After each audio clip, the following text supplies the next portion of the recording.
Well, good afternoon. Just about 12:30 here. I'm Jane Monreal. You are watching Live Impact News on WCNC Plus. As we get your Monday afternoon started, want to let you know that here on WCNC Plus, Chief Meteorologist Brad Panovich, because of the potential for severe weather, we're going to have some special programming and really just break it all down. Brad will be taking the hot seat and talking everything that is weather and severe weather at that, potentially. We'll see. We're going to check in with meteorologist Becca Birdsall right now. She is in the Live Impact News studio breaking this down for us, and there was a little bit of a change here, Becca? Yeah, that's right. This time yesterday, it was looking like there was going to be an isolated tornado potential with these storms that will come later on this afternoon and evening. Now it's mainly just a strong to damaging wind gust threat. So potentially could see some stronger wind gusts, upwards of 40 miles per hour, along with heavy rainfall. Not going to be completely widespread tonight, but that is why we are weather alert for this evening. Okay, so what we were looking pretty good right now. Do we need to bring you up into one of our channels here, Yes, Becca? I am Weather 1 with the weather impact window. And you can see really when we're going to be staying weather alert is from 6 p.m. late this afternoon all the way through about 2 o'clock in the overnight hours. So there is going to be a concern just with the timing of these systems and the complex of thunderstorms. There's a bit of a difference in between the models right now. So want to make sure that you stay weather alert, have notifications turned on from about 6 p.m. through 2 o'clock, with the main concern really going to be strong to damaging wind gusts. So the severe weather risk for tornadoes really has gone down. In fact, the Storm Prediction Center has completely taken us out of the tornado risk. Hail also not likely with this system. It's really just the damaging winds threat. Now, this time yesterday, that tornado parameter going into tonight was much higher. Now, barely even a spin up expected for this afternoon. So futurecast wind gusts, though, this is 6 o'clock. As these storms roll through, you can see some of those darker oranges indicating some wind gusts potentially above 40 miles per hour as these roll in. So this is going to be impacting a lot of the metro area later on tonight, potentially even for that evening commute before sweeping off by early Tuesday morning. Doppler radar showing nothing but quiet conditions across the area. In fact, we are dry from the mountains into the metro, something that will continue over the next couple of hours. Here's what we got on our service map. Definitely a little bit busy out there, but the storms that you see over towards the southeast, this is alongside that stationary front. So not only is this system going to be able to bring us some rain and thunderstorms, but it's also alongside that low pressure system way off to the north and west, producing some strong storms over towards portions of western Tennessee. So you'll see that reflected here over the next 36 hours. We'll get a couple of strong storms in for our most southern counties, and alongside that next upcoming cold front will likely bring us an additional round of rain and thunderstorms by Tuesday afternoon before eventually sweeping off. So severe weather threat for today, it's mainly going to be for strong winds. By Tuesday, it's isolated, but still only going to be for that damaging wind threat. And by Wednesday, we are mostly dry in and around the area. Of course, it was a humid weekend. It's still humid outside. We're up to around 83 degrees at the 12 o'clock hour with a dew point of 65. Mix of sunshine and clouds gives you an idea of really where we are headed. You see that feels like temperature of 85 already. We'll likely see those heat index values peak at around 90, 91, so a couple of degrees feeling hotter than the actual temperature. Highs will be around 87 degrees across the Charlotte metro. Of course, with storms rolling through just after 6 o'clock across the area, just not going to be nearly as widespread. So let's take you through this futurecast. Here comes these thunderstorms, 6, 7 o'clock, certainly packing a punch across most of the southern portion of the area, with another round potentially coming 9, 10 o'clock, especially for areas north of I-40. That includes the mountains and foothills. Now, like I mentioned, there is a little bit of timing differences with some of these models, so I wouldn't be surprised if some of this timing does get a little pushed back into the overnight hours. Just do be aware of that, and definitely keep up to date with the forecast with Chief Meteorologist Brad Panovich, as he will be tracking this all in real time later on this evening. We'll have another round of isolated strong storms by Tuesday afternoon and evening as that cold front sweeps off. Wednesday, I'd say there may be about a 20% chance now of storms. I was just looking at the latest forecast and starting to prop that up as well. Otherwise, daily storm chances in the forecast pretty much from now all the way through this weekend. It's going to be hot to start off the work week. High temperatures today, middle to upper 80s. By Tuesday, middle 80s, and that's what will basically stay all the way through most of the work week. Saturday was our first 90-degree day. We hit to 91 degrees. That was June 7th, and we are forecasting our next 90-degree day to be this upcoming Thursday. Of course, we are in no rush for that in this 7-day forecast. We are weather alert tonight, again, from about 6 p.m. through about 2 o'clock. So make sure to have multiple ways to get watches and warnings in the area. Main concern, damaging wind gusts. We'll carry a strong storm threat for Tuesday as well before drying off briefly for Wednesday. But it is going to be a very humid week and feeling very summer-like, especially towards this weekend with hit or miss thunderstorms in the forecast. Yeah, Becca, I was telling you I went to Taste of Charlotte. Great time. Have you ever been? I have not, no. Yeah, this is my first time. I've already been here 4 years and finally went this weekend. And yeah, 90 degrees. Yeah, I felt it. It was brutal. Those heat index values were well into the mid-90s. Yes. That's why I didn't go outside on Saturday. I mean, I went first thing, it opened Smart. at 11. Yes. So it was still kind of late in the morning. And then talking to the hubs, we were in the shade under the trees, and I was sweating there. Yep. I said, it's hot. It's humid when you're sweating in the shade, Yeah. Did they have cold snacks like ice cream at Taste of Charlotte? They did. Okay. I had a couple of rosé Okay. slushies. Fancy. It was. You gotta keep yourself I don't. cool. It was like nice little. It was necessary. Yes, they were slushies. They were That ices. sounds pretty good. Okay. That sounds real good. Well, welcome to June. It's going to be hot this Here week. we go. All right. Summer officially when? I believe it's the Couple weeks. 21st or the 20th. All right. One of those. Whatever. On that, yep. Whatever. Outside, it says summer. It says it's summer. All right. I mean, look at this, right? Uptown Charlotte right now. Oh, Yeah. enjoy. Enjoy. All right, friends. Thank you, Becca, for course. coming in. We'll see you later. All right, she's going to be doing traffic here on WCNC Charlotte at 4. Want to get you caught up right now with Dedham, Massachusetts, because things are back from recess. And get this, there's the Karen Reed retrial where Miss Reed is she is being tried for the killing of her boyfriend back in 22 at a house party. So last year was a hung jury. This year she's being retried. A lot of the same witnesses taking the stand. Since Friday has been a reconstruction expert. He took the stand again this morning. Following a morning break, the defense attorney asking for a mistrial with prejudice. And so I think this is his second time asking for a mistrial. And the prosecution, the defense attorney says, has no case. They have no collision. They are desperate. They are back from lunch break right now. Let's take you out there live here on Live Impact News on WCNC+. The plastic sheet, it might need to be remarked. The plastic sheeting was marked, but if we're going to put it into a bag or something like that, we might need to have it marked. But we don't need to do that right this second.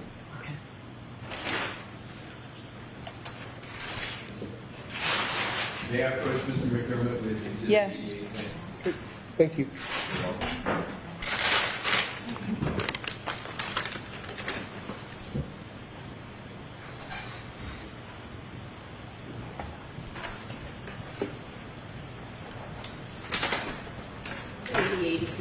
All right, thank you. Oh, sorry.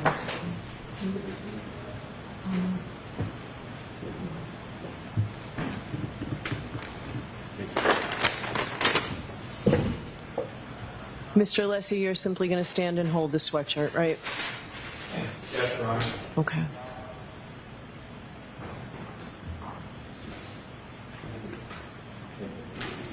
Counsel, this is Exhibit 223. And Your Honor, I would hold it as Your Honor begins to read. Is that consistent with Your Honor's expectation? No, I want you to hold it up with the back. Would you like me to start? You do that first, and then I'll give the instruction. Thank you, Your Honor.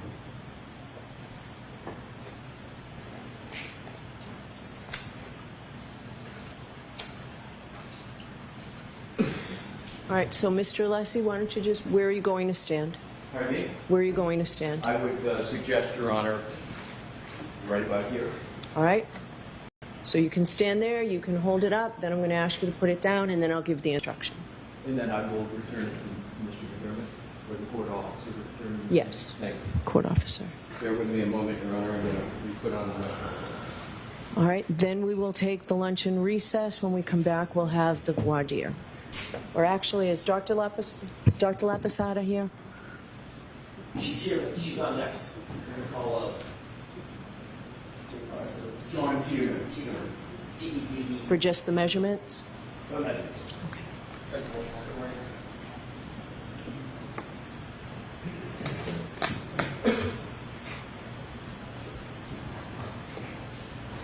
Your Honor, you're not going to be able to show the exhibits from Ms. Hartnett for the class, along with the next after instruction to show the class to be made by Ms. Hartnett. Well, I say it, and I'm going to tell her what they are, so.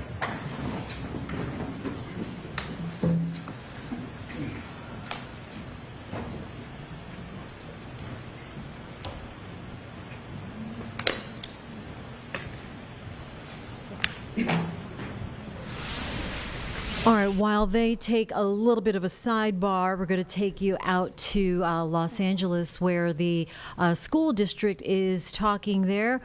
You probably do know that they are, they've shut down streets and asked crowds to leave following this weekend's protest due to ICE and the Trump administration deploying 300 National Guard troops out there. So let's listen in here live on Live Impact News on WCNC Plus.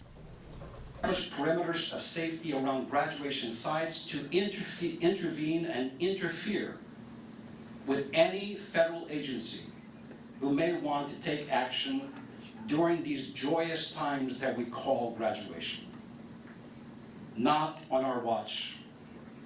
As I said earlier, every child has a constitutional right to a public education. Therefore, every child and their parent has a right to celebrate the culmination of their educational success. With that said, we ought to be careful and take the necessary steps. We are encouraging every parent in our community, particularly parents with fragile immigration status, to update in person at school, online via the parent portal, update the emergency contact information. If you cannot yourself go to your child's school in case of an emergency, to get your child or to drop off your child, empower someone who can. In addition to that, we are here with you 24/7. Our family hotline is active 24/7. It is 213-443-1300. If you have a question, a concern, a fear, please reach out to us. We have the appropriate resources to support you. We can direct your concern to free legal support to address your issues. We're here to help. We recognize that in light of what's taken place, our youth, particularly our high school students, need to demonstrate their position. And let me talk about that for a second. They are members of our community. They know what's happening. They're listening to the dinner table conversations between their parents. And some have expressed to me what those conversations are like. They've told me that mom and dad are talking about who shall leave, who shall stay, whether or not they themselves as students will be under the protective care of a neighbor, because maybe both parents have to leave. Who would get that student if the parent is apprehended at the restaurant where they work, at the lumber yard where they labor? No child, regardless of age, should have to experience to listen to that type of commentary. With that said, we're asking parents to speak with students. There is a possibility of student walkouts. We have heard of it. To the extent possible, considering the consequences and dangers beyond our schools, to the extent possible, please stay in school. Parents, help us.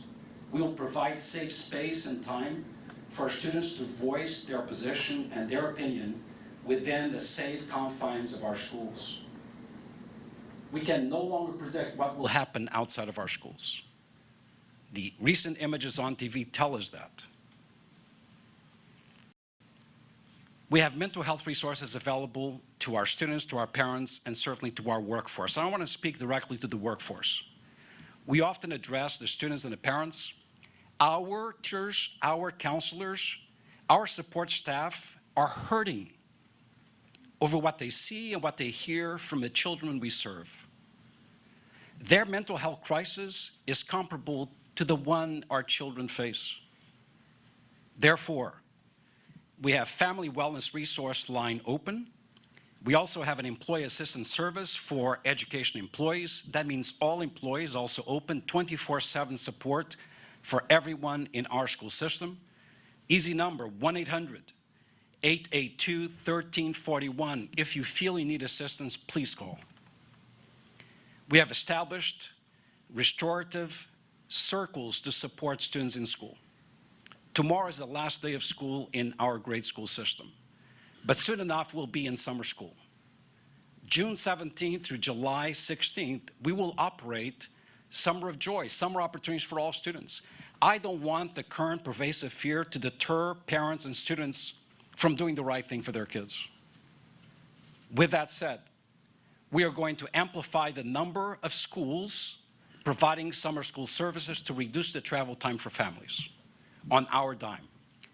We will provide convenient transportation, but also as a protective measure for our students, so that parents and kids can avoid what could be a difficult walk to school considering the imminent dangers.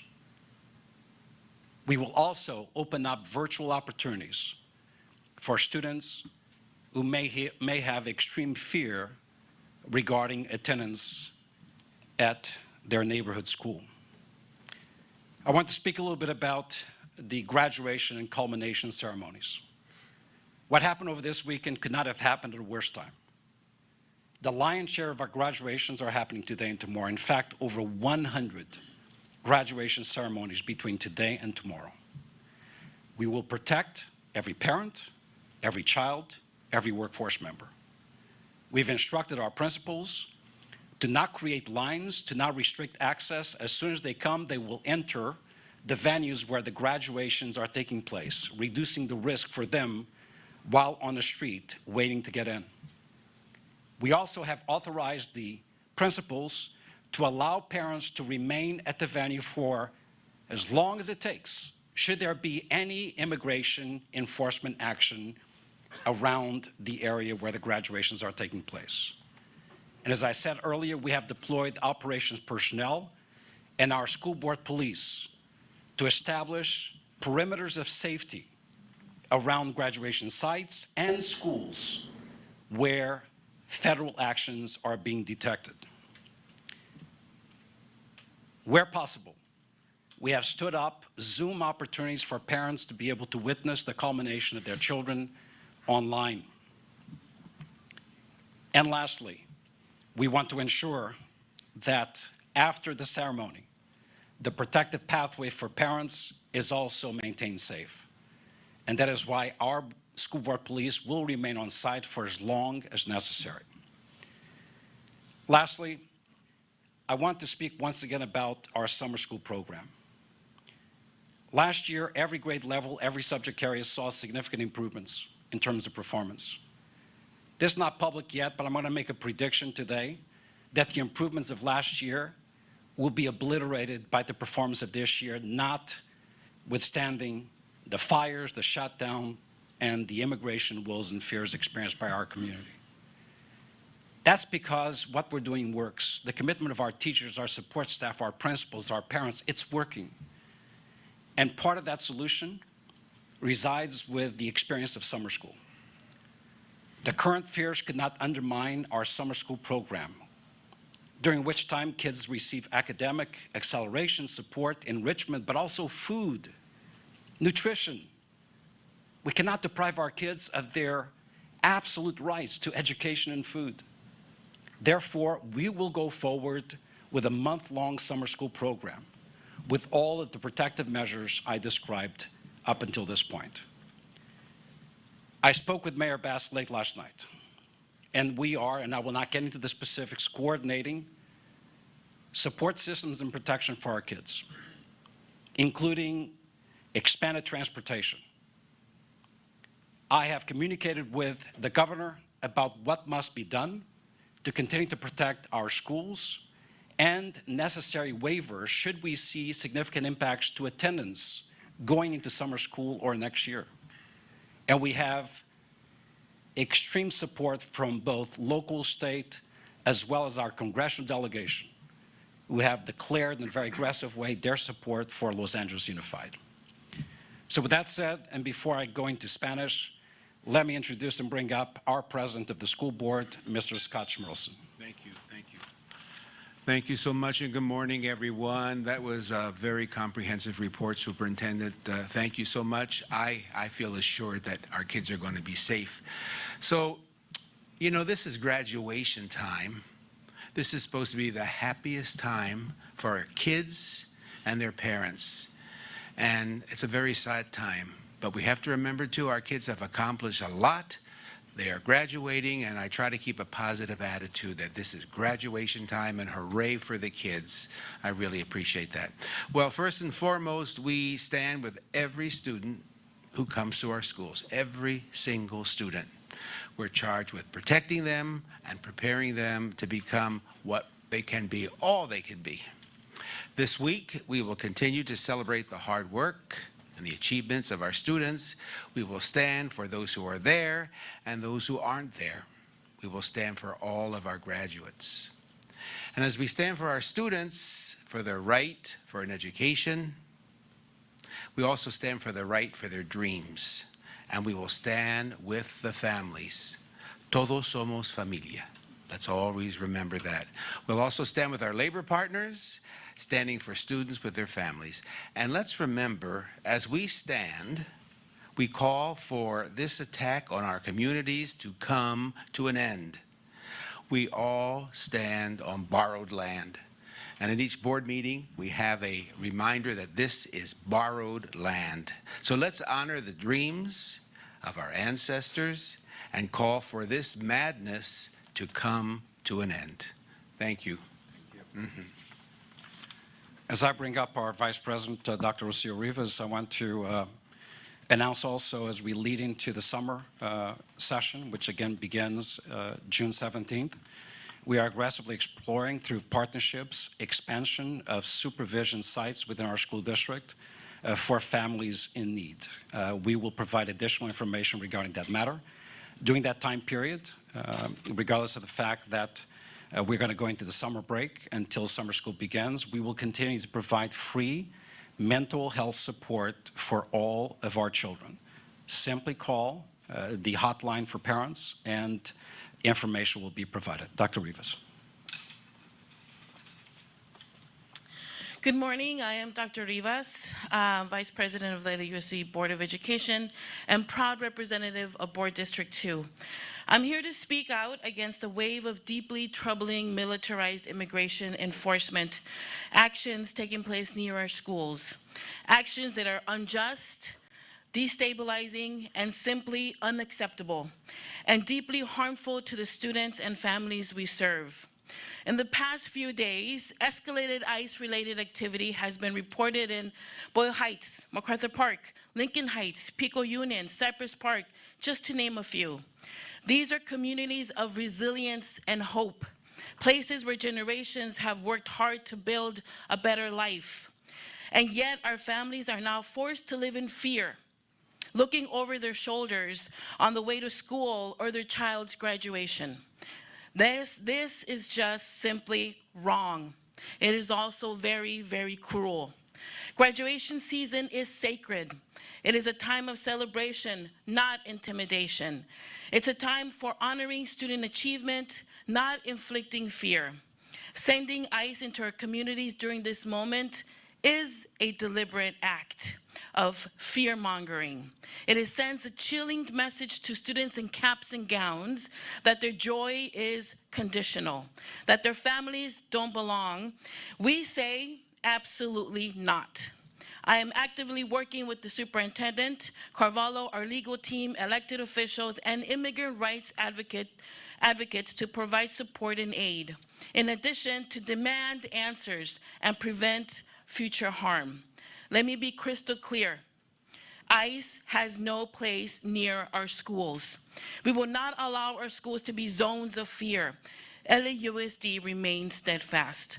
Our schools are safe, welcoming places for every child, regardless of immigration status. We urge families to stay informed, know your rights, visit the Districts We Are One website for multilingual resources, make a family preparedness plan. That is so essential. And remember the LAUSD Family Hotline, 213-443-1300 for assistance. We are here for you. You are not alone. So let's be clear. Once again, ICE has no place near our schools.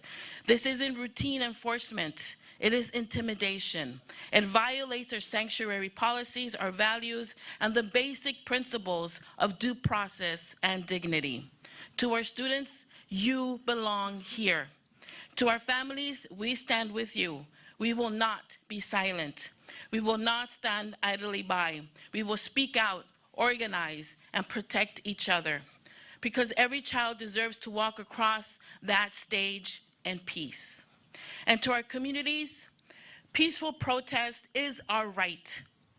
It is how we defend our civil liberties, but we must be safe, we must be strategic, and we must stand united with community and civic leaders. We cannot give the federal government any further excuse to militarize or criminalize our neighborhoods. We are fighting with fear, but we will fight it with dignity, not division. This is not just about policy, it is about people. It's about a right of a student, every student, to celebrate without fear. The right of a family to be present with pride. These are our values, and they are not negotiable. Ahora en español.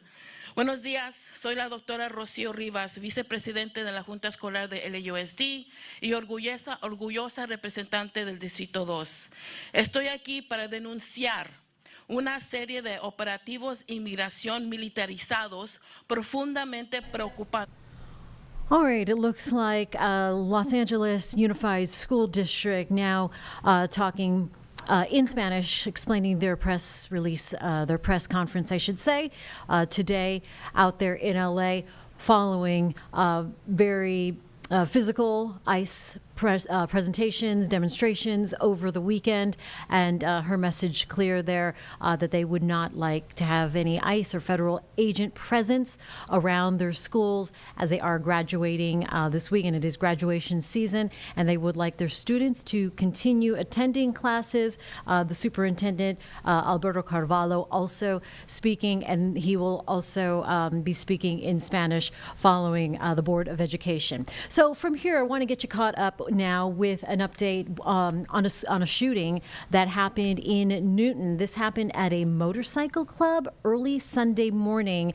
Motorcycle club shooting that our Kaylin Hagwood is right now in the process of covering. She is out there gathering elements, including an interview with the police chief. She spoke to the police chief just moments ago. We're going to play this for you in its entirety right now here on WCNC Plus. As far as investigations revealing, there was some sort of gathering at the motorcycle club early Sunday morning around 2:09ish. Gunshots were fired. We're still trying to figure out, who shot first, how shots were fired. Gunshots were fired. 2 individuals got struck. One did succumb to the gunshot wounds. The other one is currently in the hospital in Charlotte. Now, do you think that this all unfolded within the club, or do you think there were shooters outside and inside? As far as we can tell, right now is both inside and outside shots were fired, or should I say inside the premises of the club, not maybe inside the building, but on the rooftop and in the yard, yes. Okay. And do you think these were all people from the same club shooting at each other? That's a good question for now. The investigation so far, we're trying to figure out motive and who all was involved. Okay. So you think that it is at least possible that it could be someone was shooting at the individuals at this club? Possibility, yes, but that's part of the investigation that we have going on to figure it out. Okay. And so we also don't have confirmation then, or you can't share right now if it was the possibility of another motorcycle club involved? That's another thing that we're investigating to try to get our facts before we make any kind of suggestions or rumors that any other rival clubs are involved in it. Fair enough. a large police presence to this, not only with your organization, but several agencies, including ATF, SBI, supporting. Why was it important for all of these agencies to come together for this particular investigation? Well, one, and I'll speak for Catawba County, we have a real good working relationship with all our partners, federal all the way down to the local agencies. And anytime we're a smaller agency, and anytime we see or they see anybody needs assistance, wherever it is, we always try to help out. And this is one of those situations where we know, if we have any kind of shootings and there's a large number of individuals, we try to get as many resources in there as we can so that we can stop whatever the threat is immediately and then make sure our communities are safe. About how many shots do you think were fired at this time? So far, I know we have over 30 shell casings, and I don't know the exact number, but I know it's over 30 shell casings that we have so far. Multiple shooters? It appears to be. Do you think that this could have any type of a gang-related activity at this stage? That's all a part of our investigation. We're trying to figure out if it is or not. I will say, and I know that this is only day 2 or 3 at this point, Right. but what we were told over the weekend is that that part of the reason why there was such a large response was because the Outlaws have a history of potentially a gang-related activity, this organization as a whole. Is that your understanding? Well, we will always take that in consideration. Anybody that we're dealing with, if it's a gang-affiliated organization or whatever it may be, we always take it in consideration. The safety of our folks, our officers, and the safety of our community. We're going to make sure we're as safe as we can be. Can you talk about the history of this particular organization? Well, here in the city, we've had a couple incidents at this clubhouse. I think the last one we had was, I believe it was back in November of 2024, where we had an individual that was shot in the street going past the clubhouse. Prior to that, I'm not sure the exact dates, but there's just minor things, calls and things like that for the clubhouse. Okay, so nothing like what you may have seen on the national scale with gang-related activity. Right, and I don't know what all they do inside the clubhouse. Obviously, we're not inside the clubhouse a lot, so I don't know what occurs inside the clubhouse. But a lot of what we deal with is not anything associated with the clubhouse. All right, and just want to clarify something. You said it appears that there were people shooting from the roof. It does. We did recover some shell casings on the roof of the clubhouse. Is there any message to the community at this point? Just letting the community know we are doing everything that we can to make sure that we keep our community safe. And if the community has any information, whether it's any information that they can provide by calling in, if they have video surveillance from the area that can give us any kind of leads on anything, the most minute part of it, they may not think is important, could help, solve this incident. So anything that they can provide us, we appreciate it. At this stage, the 2 victims that you have, are they suspects at this point? Well, they are not suspects per se. We're trying to figure out motive and what occurred. We don't know who started shooting who or at all who started the shooting. So we're keeping all our options open, and hopefully we'll figure it out soon. And no suspects have been named at this point? As of now, there's no suspects named, and we have made no arrests. Chief, I had 2 quick follow-up questions. Yes, sir. We were told that when the initial officers got on scene, that there were several people armed. Did you seize a bunch of weapons, and do you have a count on how many weapons? We seized a lot of property from the clubhouse itself, just as a part of the investigation. I'm not sure. There were firearms and other things seized. I'm not sure the count of them, but yes, we did seize some firearms. This morning I counted a half dozen video surveillance cameras around that clubhouse. Were you able to get any surveillance video from? As of right now, we have search warrants that we're conducting on some of the equipment that we did take out of there, so I don't know what is on those camera systems that we have some of the hard drives for. What do you want the people in Newton to know tonight? Well, like I was saying earlier, Newton is a very good community, a safe community, and we take pride in that. Our community takes pride. Community does a lot to make sure that they're safe as a whole themselves. And they help us, they assist us all the way. So we continuously ask for assistance from our community as well. Whether that's calling us, if you heard something, saw something, you have video surveillance at your residence, we ask that you call us and we'll come out and we'll look at it. And if it's something we can use, obviously we'll utilize it. but we just ask for any assistance. Are you getting any cooperation from the outlaws over this? Cooperation, I won't say cooperation. We're still trying to interview people. But you haven't spoken with any of the outlaws? Or? I personally have not.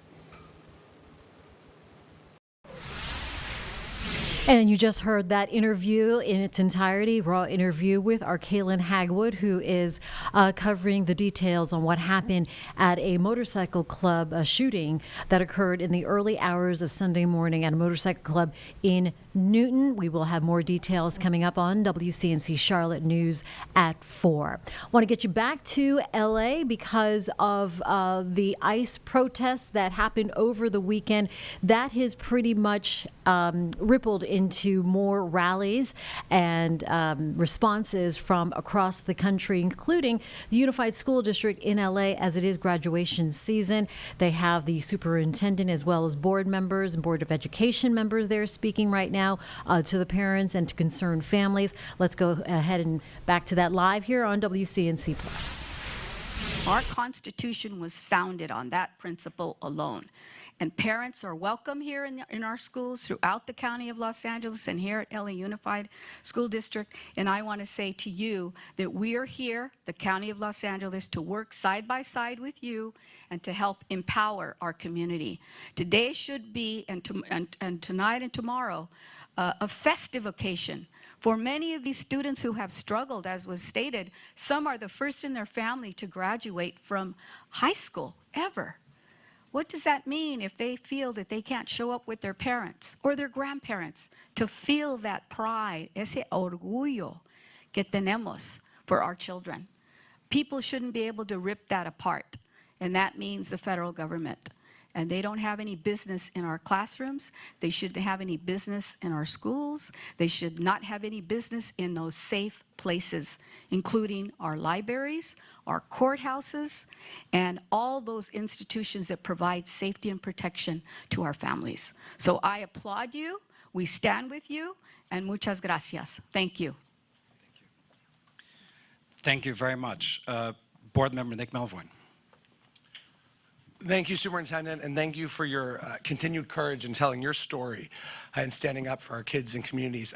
As you've heard, this is supposed to be a week of celebration for our school district and our city as we celebrate graduations and culminations and the hard work of our kids and their families to get them there. And instead, this is a week of fear and anxiety and talking again about Zoom graduations. And I'm here in part to say that this is happening all over our city. I represent the west side of Los Angeles and the West Valley, and last night had to watch in horror a video of a student at a West LA elementary school cry and yell into the abyss as his dad was picked up at a car wash in Westchester.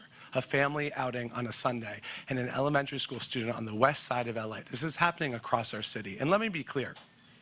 This is not about immigration reform, which is clear that this administration is not trying to pursue. This is not about law and order, not from our president that won't send in the National Guard on January 6th to a violent attack on our Capitol. This is about cruelty and authoritarianism, and this district won't stand for it. The largest independent district in the United States will not tolerate it. We are demanding that this administration rescind the National Guard, which is a constitutional overreach on states' rights and state sovereignty. We are calling on the very few agitators and vandals who are out there doing stupid things like burning Waymos to stop that immediately. You are undermining the causes of justice that we're all fighting for. You're playing directly into the president's hands, and go home. For the vast majority of folks who are in the streets peacefully, demonstrating their constitutional rights to protest this cruelty, we are with you. The elected officials of Los Angeles have your back. We are also demanding immediately that federal immigration enforcement near and around schools end. Tell me, what threat to this nation's security does a 4-year-old walking to their preschool graduation today constitute? If this is supposed to portray strength, it has the opposite effect. This is embarrassing, it is humiliating, and it shows weakness. But I'll tell you what does show strength today. The hundreds of thousands of students and teachers and support staff who are in schools, despite these threats, despite this culture of fear, to learn, to graduate, and to make sure that tomorrow is better today. And we are here as a board to stand with those students and with our community to ensure that schools remain our civic cathedrals and will protect our students' rights to their future, to their education, and to the ability for them to walk to school and walk to their community without fear of reprisal. And as all of us, I think, will go from here to speak at commencements and graduations today, and we tell our students that we need them to graduate now more than ever with their vision and their passion and their compassion and their vote, that it will now be true, more true than ever. So thank you. Thank you very much. Board Member Tanya Ortiz-Franklin. Thank you. I'm Tanya Ortiz-Franklin, proudly representing South Los Angeles and the Harbor area, including Florence, Firestone, and Watts that have seen immigration enforcement activities as well and haven't had as much media attention. So thank you for telling our stories and making sure that our students and families' voices and experiences don't go unheard. As you've heard, we should all be at graduation and culmination ceremonies today, but instead we're speaking out here today against the horrible attempts to tear families apart and keep the rest of us silent. It's painful that we're encouraging schools to stream graduation ceremonies online so that parents don't have to choose between watching their child cross the stage and seeing them the next morning. This isn't about keeping our families safe. This is about a backwards belief about who belongs and who should be pushed out, locked up, and shut up. We will not stand for it. As evidenced by our school staff turning away baseless requests from Homeland Security back in April, school, including graduations and summer school, is the safest place for students to be. We need our city, counties, and state leaders to ensure that their passage to and from school, work, the grocery store is safe, and as is for their parents and neighbors as well. We need those exercising their First Amendment rights to stay peaceful, even when those wearing uniforms and titles are not. The majority of us standing up here, myself included, are from immigrant families. This is deeply personal, and it is our professional responsibility to demand and do better. Thank you. Thank you very much. Board Member Carla Criego. Thank you. My name is Carla Griego, and I represent Board District 5, which includes Northeast LA, East Hollywood, Koreatown, South LA, and the Southeast cities. Today, I stand with my fellow board members outraged by the inhumane attacks on our immigrant communities across the greater Los Angeles region. I want to acknowledge the pain, the suffering, and the fear that our LAUSD community has been experiencing. As an immigrant who fled civil war at 5 years old, I empathize with the fear that comes with seeing people in military gear, taking parents with their hands tied to their backs, not knowing where they're going or when they're coming back. Since the middle of the week, we have witnessed families torn apart as they followed the laws and appeared in court for immigration check-ins only to be detained. Children and parents detained, separated, and sent to other states. We have learned that during the raids on Friday, people were detained without warrants and racially profiled as the reason for detainment. People detained have been denied their right to an attorney or to see family. This has to stop now. This is not democracy. Terrorizing children and families is never excusable or warranted. For our students, I urge you to come to school. You are safest at our schools, and your teachers, counselors, support staff are there for you. They are there to listen and to guide you. In times like these, being in supportive community is what grounds us when everything else around us feels like it's shaking.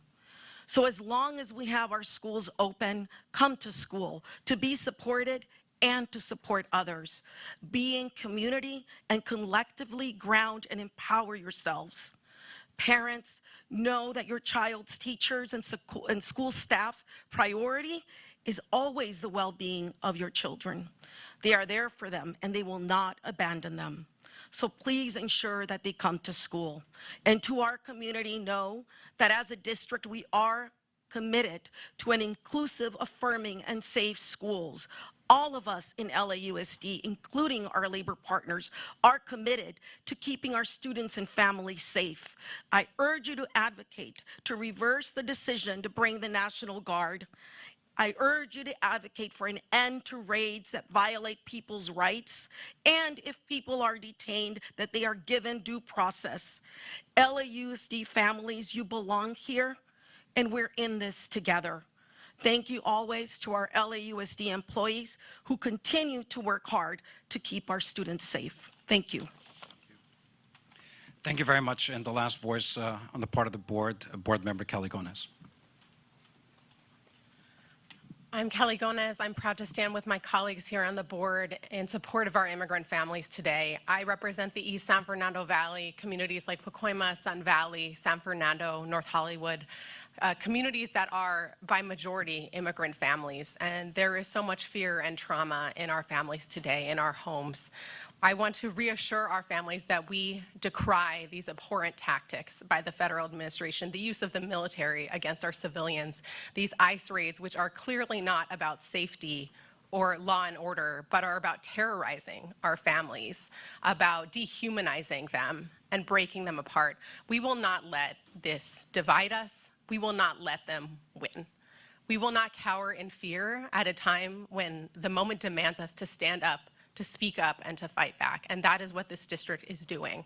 Not only are we maintaining our policies and our preparations around being a sanctuary district, ensuring that every school is safe for our families, we are doubling down. We are offering more resources, and we are ensuring that that preparedness doesn't just extend during the regular school day, but it extends to our graduation ceremonies, our culmination ceremonies, which occur at almost every school in the district, and to our summer school programs. So I want to assure our families that our schools are safe. Please utilize the resources that we've made available. We want to support you. We are here for you. I want to recognize our employees who today, despite the extraordinary circumstances that are terrorizing our communities, had to be there at school, opening the gates, being in their classrooms, taking in the trauma and fear that they themselves are experiencing and that their students are experiencing. Today, our educators are providing a safe space for our children here in Los Angeles at a time of unparalleled fear. So I want to recognize them and thank them. That will continue during summer school. Not only is it about learning, but it's about providing a safe space to be in community with your peers, with our families, to receive food, to have safe shelter. So please utilize the resources that are available to you. We stand for our families, and we will not back down. Thank you. Thank you very much. I'll provide some brief remarks in Spanish, and then we'll entertain your questions. Estamos pasando días muy difíciles en nuestra comunidad, pero nosotros como inmigrantes o hijos de inmigrantes tenemos una responsabilidad moral y profesional de proteger a nuestros niños, proteger. Again, you are watching live, a live press conference out of Los Angeles, the Unified School District, speaking on the weekend's protests there in downtown LA particularly, and a lot of their schools in the area are affected. So they're addressing the families' concerns, parents' concerns, as young students are still expected to go to school, although it is graduation season. So right on the cusp of ending the school year for LAUSD. That is the Superintendent Alberto Carvalho, just speaking now in Spanish to a lot of the media members there, of course, in LA. Second language spoken there is Spanish. Okay, we will go right now back to Dedham, Massachusetts, as they did let the jury go out to lunch, but they are taking on the witness stand, a potential witness for, they're conducting right now, voir dire, just a preliminary examination of a witness here. So let's go ahead and listen in, as this is a potential defense witness now on the stand. Your experience, though, do you ever make any note in your report about your specific experience and training about wound pattern recognition for dog bites in your report? No, that's not appropriate. Okay. In your CV, is there any way you can point to us where you had specific training for wound pattern recognition relative to dog bites, where we can see that on your CV? No, it doesn't say dog bite training specifically, no. Do you have anything on your CV that specifically talks about wound pattern recognition for animals? Those are usually classified within other pattern recognition. Do you have anything specific that would alert us in your CV that you've had such specific training on wound pattern recognition for animals? Other than I've passed my board exams and have practiced for 40 years. Have you provided a list of cases where you have testified in court specifically about wound pattern recognition of dog bites? I don't know if I have given a list. I don't keep those kinds of lists. You mentioned one case about law enforcement dogs in federal court. When was that case? Several years ago. How long would you say, if you had a guess? How long was it ago? Yes, please. A couple years, around COVID time. Did you testify in that case about law enforcement police dogs? I testified about an individual who had injuries, and there was a question as to whether Canine Caper, who was the dog's name, inflicted any injuries on this person. And this was in Boston federal court? Springfield? Yeah, Boston, right. Is there a difference between law enforcement dog bites and domestic dog bites? They have the same kind of dog jaw. So They're you would say they're taught differently, obviously. Would the wound pattern recognition be the same or different if you were looking at it from a law enforcement dog perspective or a domestic dog perspective? The dog would be the same. Do you have any other cases that you've testified about wound pattern recognition relative to dog bites? I've testified in hundreds of cases. I can't say that I remember any particular ones. Would you be able to identify any of those for us today? No, too many. I'll ask you about accident reconstruction experience. And I mean this respectfully. You don't have a biomechanical or a biomedical engineering type background, do you? No, I'm not a mechanical engineer. And you're not certified by ACTAR or any of those type of organizations, are you, doctor? No, I relate the injuries on the body to the motor vehicle. Have you ever been to a car collision scene and investigated a car collision scene firsthand? Yes. And when you've done that, do you have a chance to look at all of the physical materials, the properties?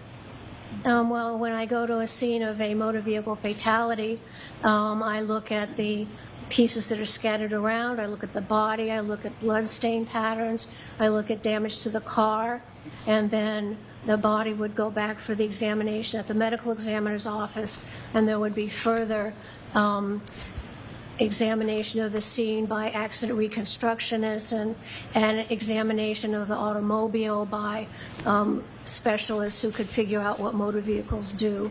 So it's a part of correlating the injuries to the vehicle.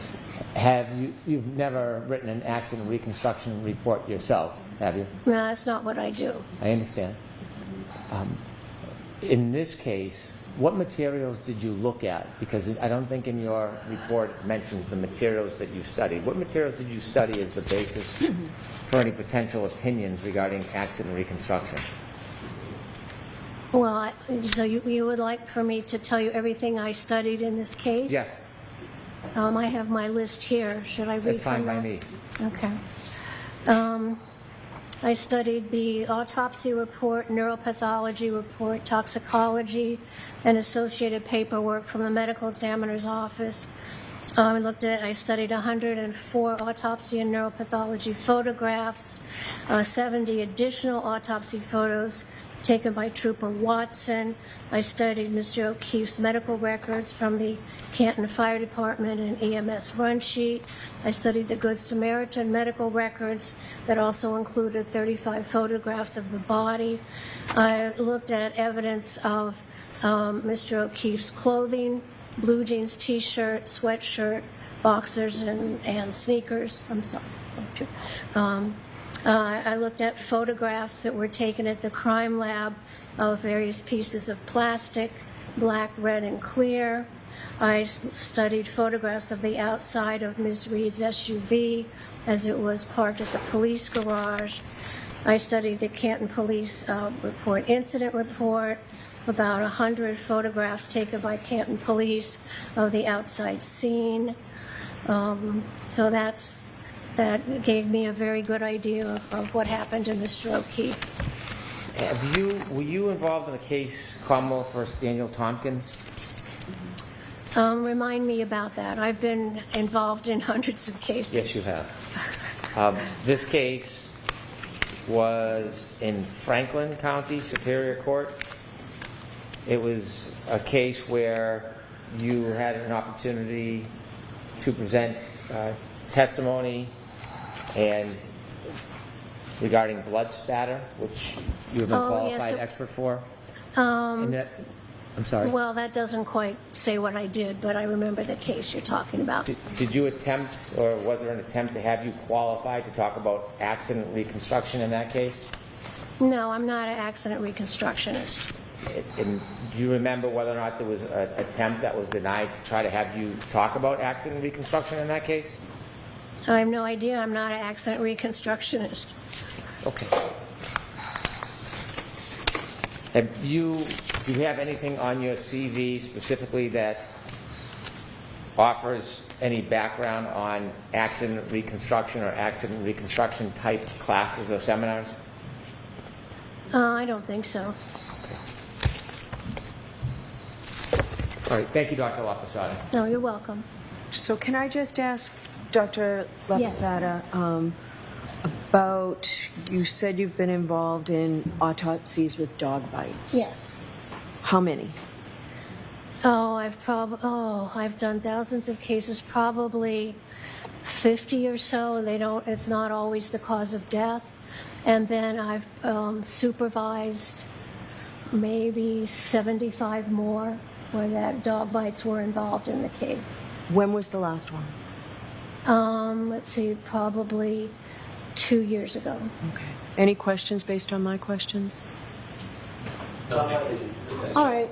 You are all set and asked you to step down, Dr. LaPosada. We'll get to you sometime this afternoon. Okay, thank you, Your Honor. I do want to give everybody a break, including counsel. Can we do less than 5-minute arguments on this? Easily. Yes.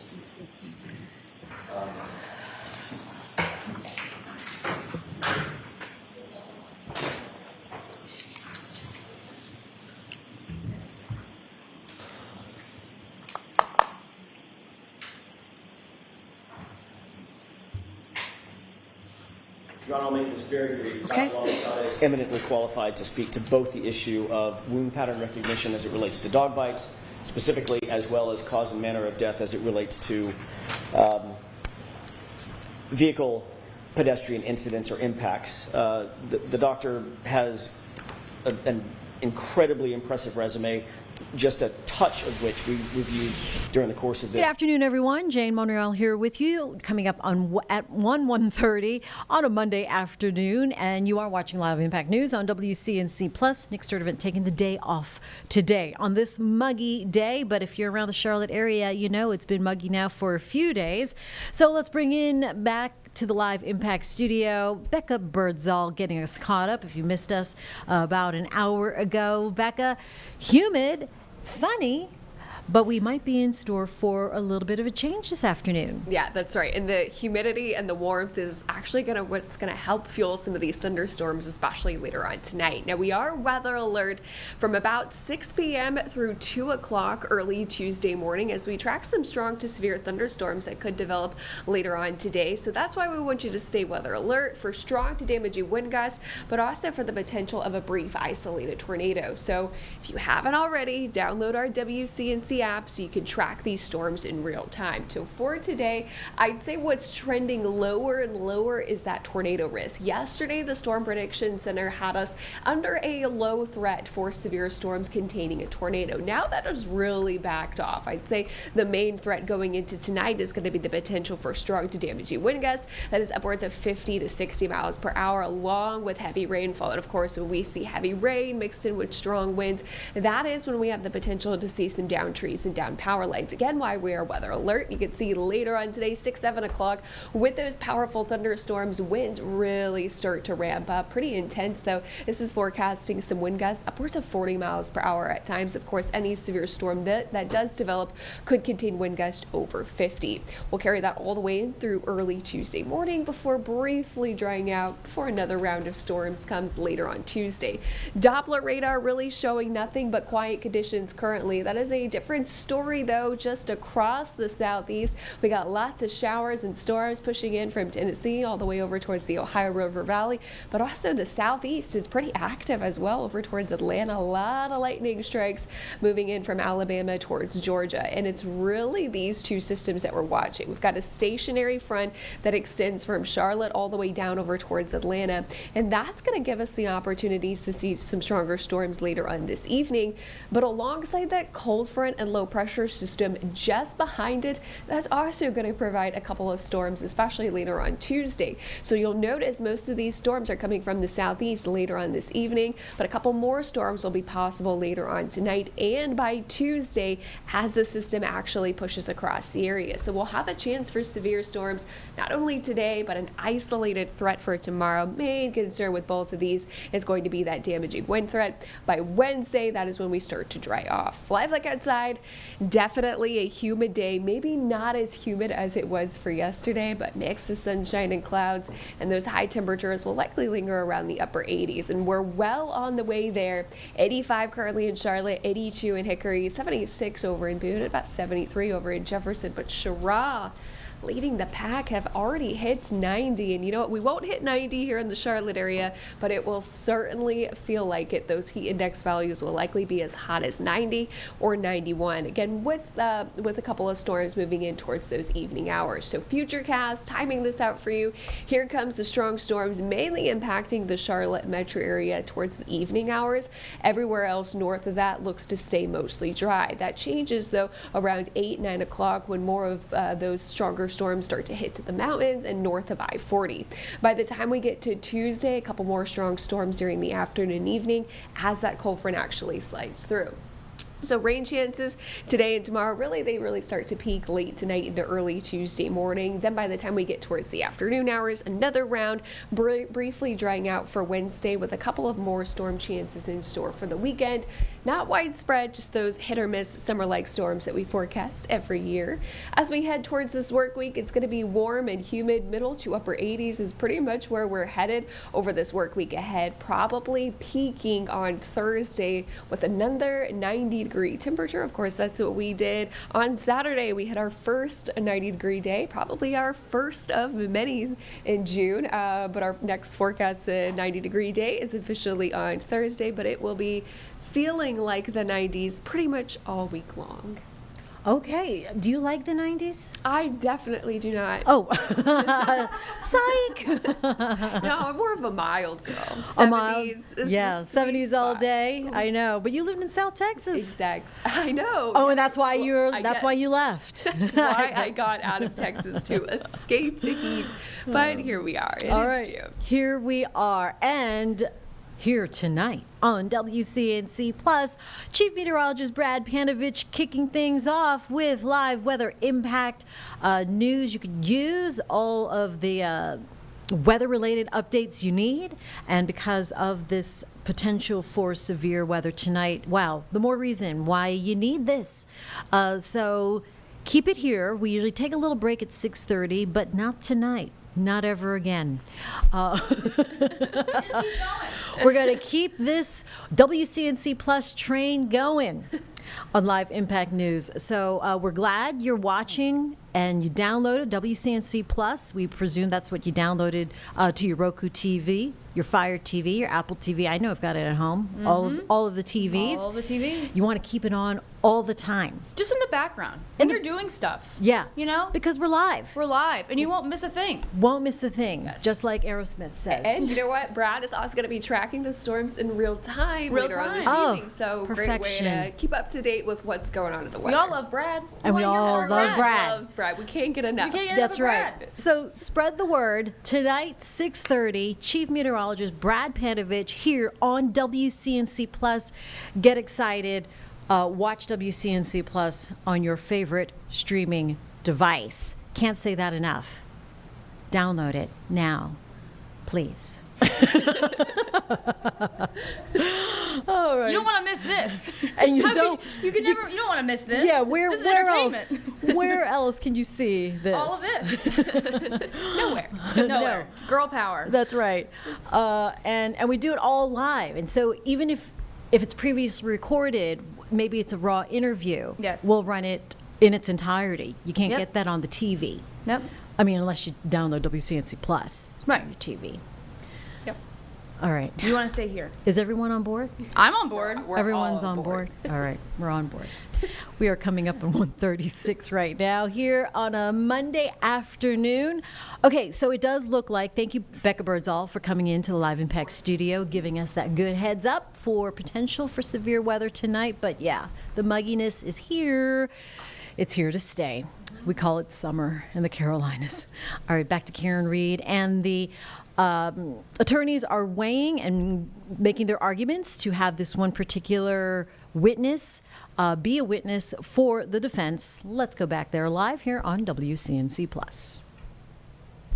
Dr. LaPosada she doesn't have to be a sole dog bite expert to be expert in dog bites. She doesn't have to be Dr. Russell. She just has to have that level of knowledge, that level of skill, that level of expertise that's beyond that of the average layperson in order to opine as an expert on a particular issue. She certainly brings that to the table as it pertains to dog bites, and I think her skill and her education, training, and background certainly speaks to the fact that she has that in spades with regard to motor vehicle pedestrian incidents. All right. I'll submit.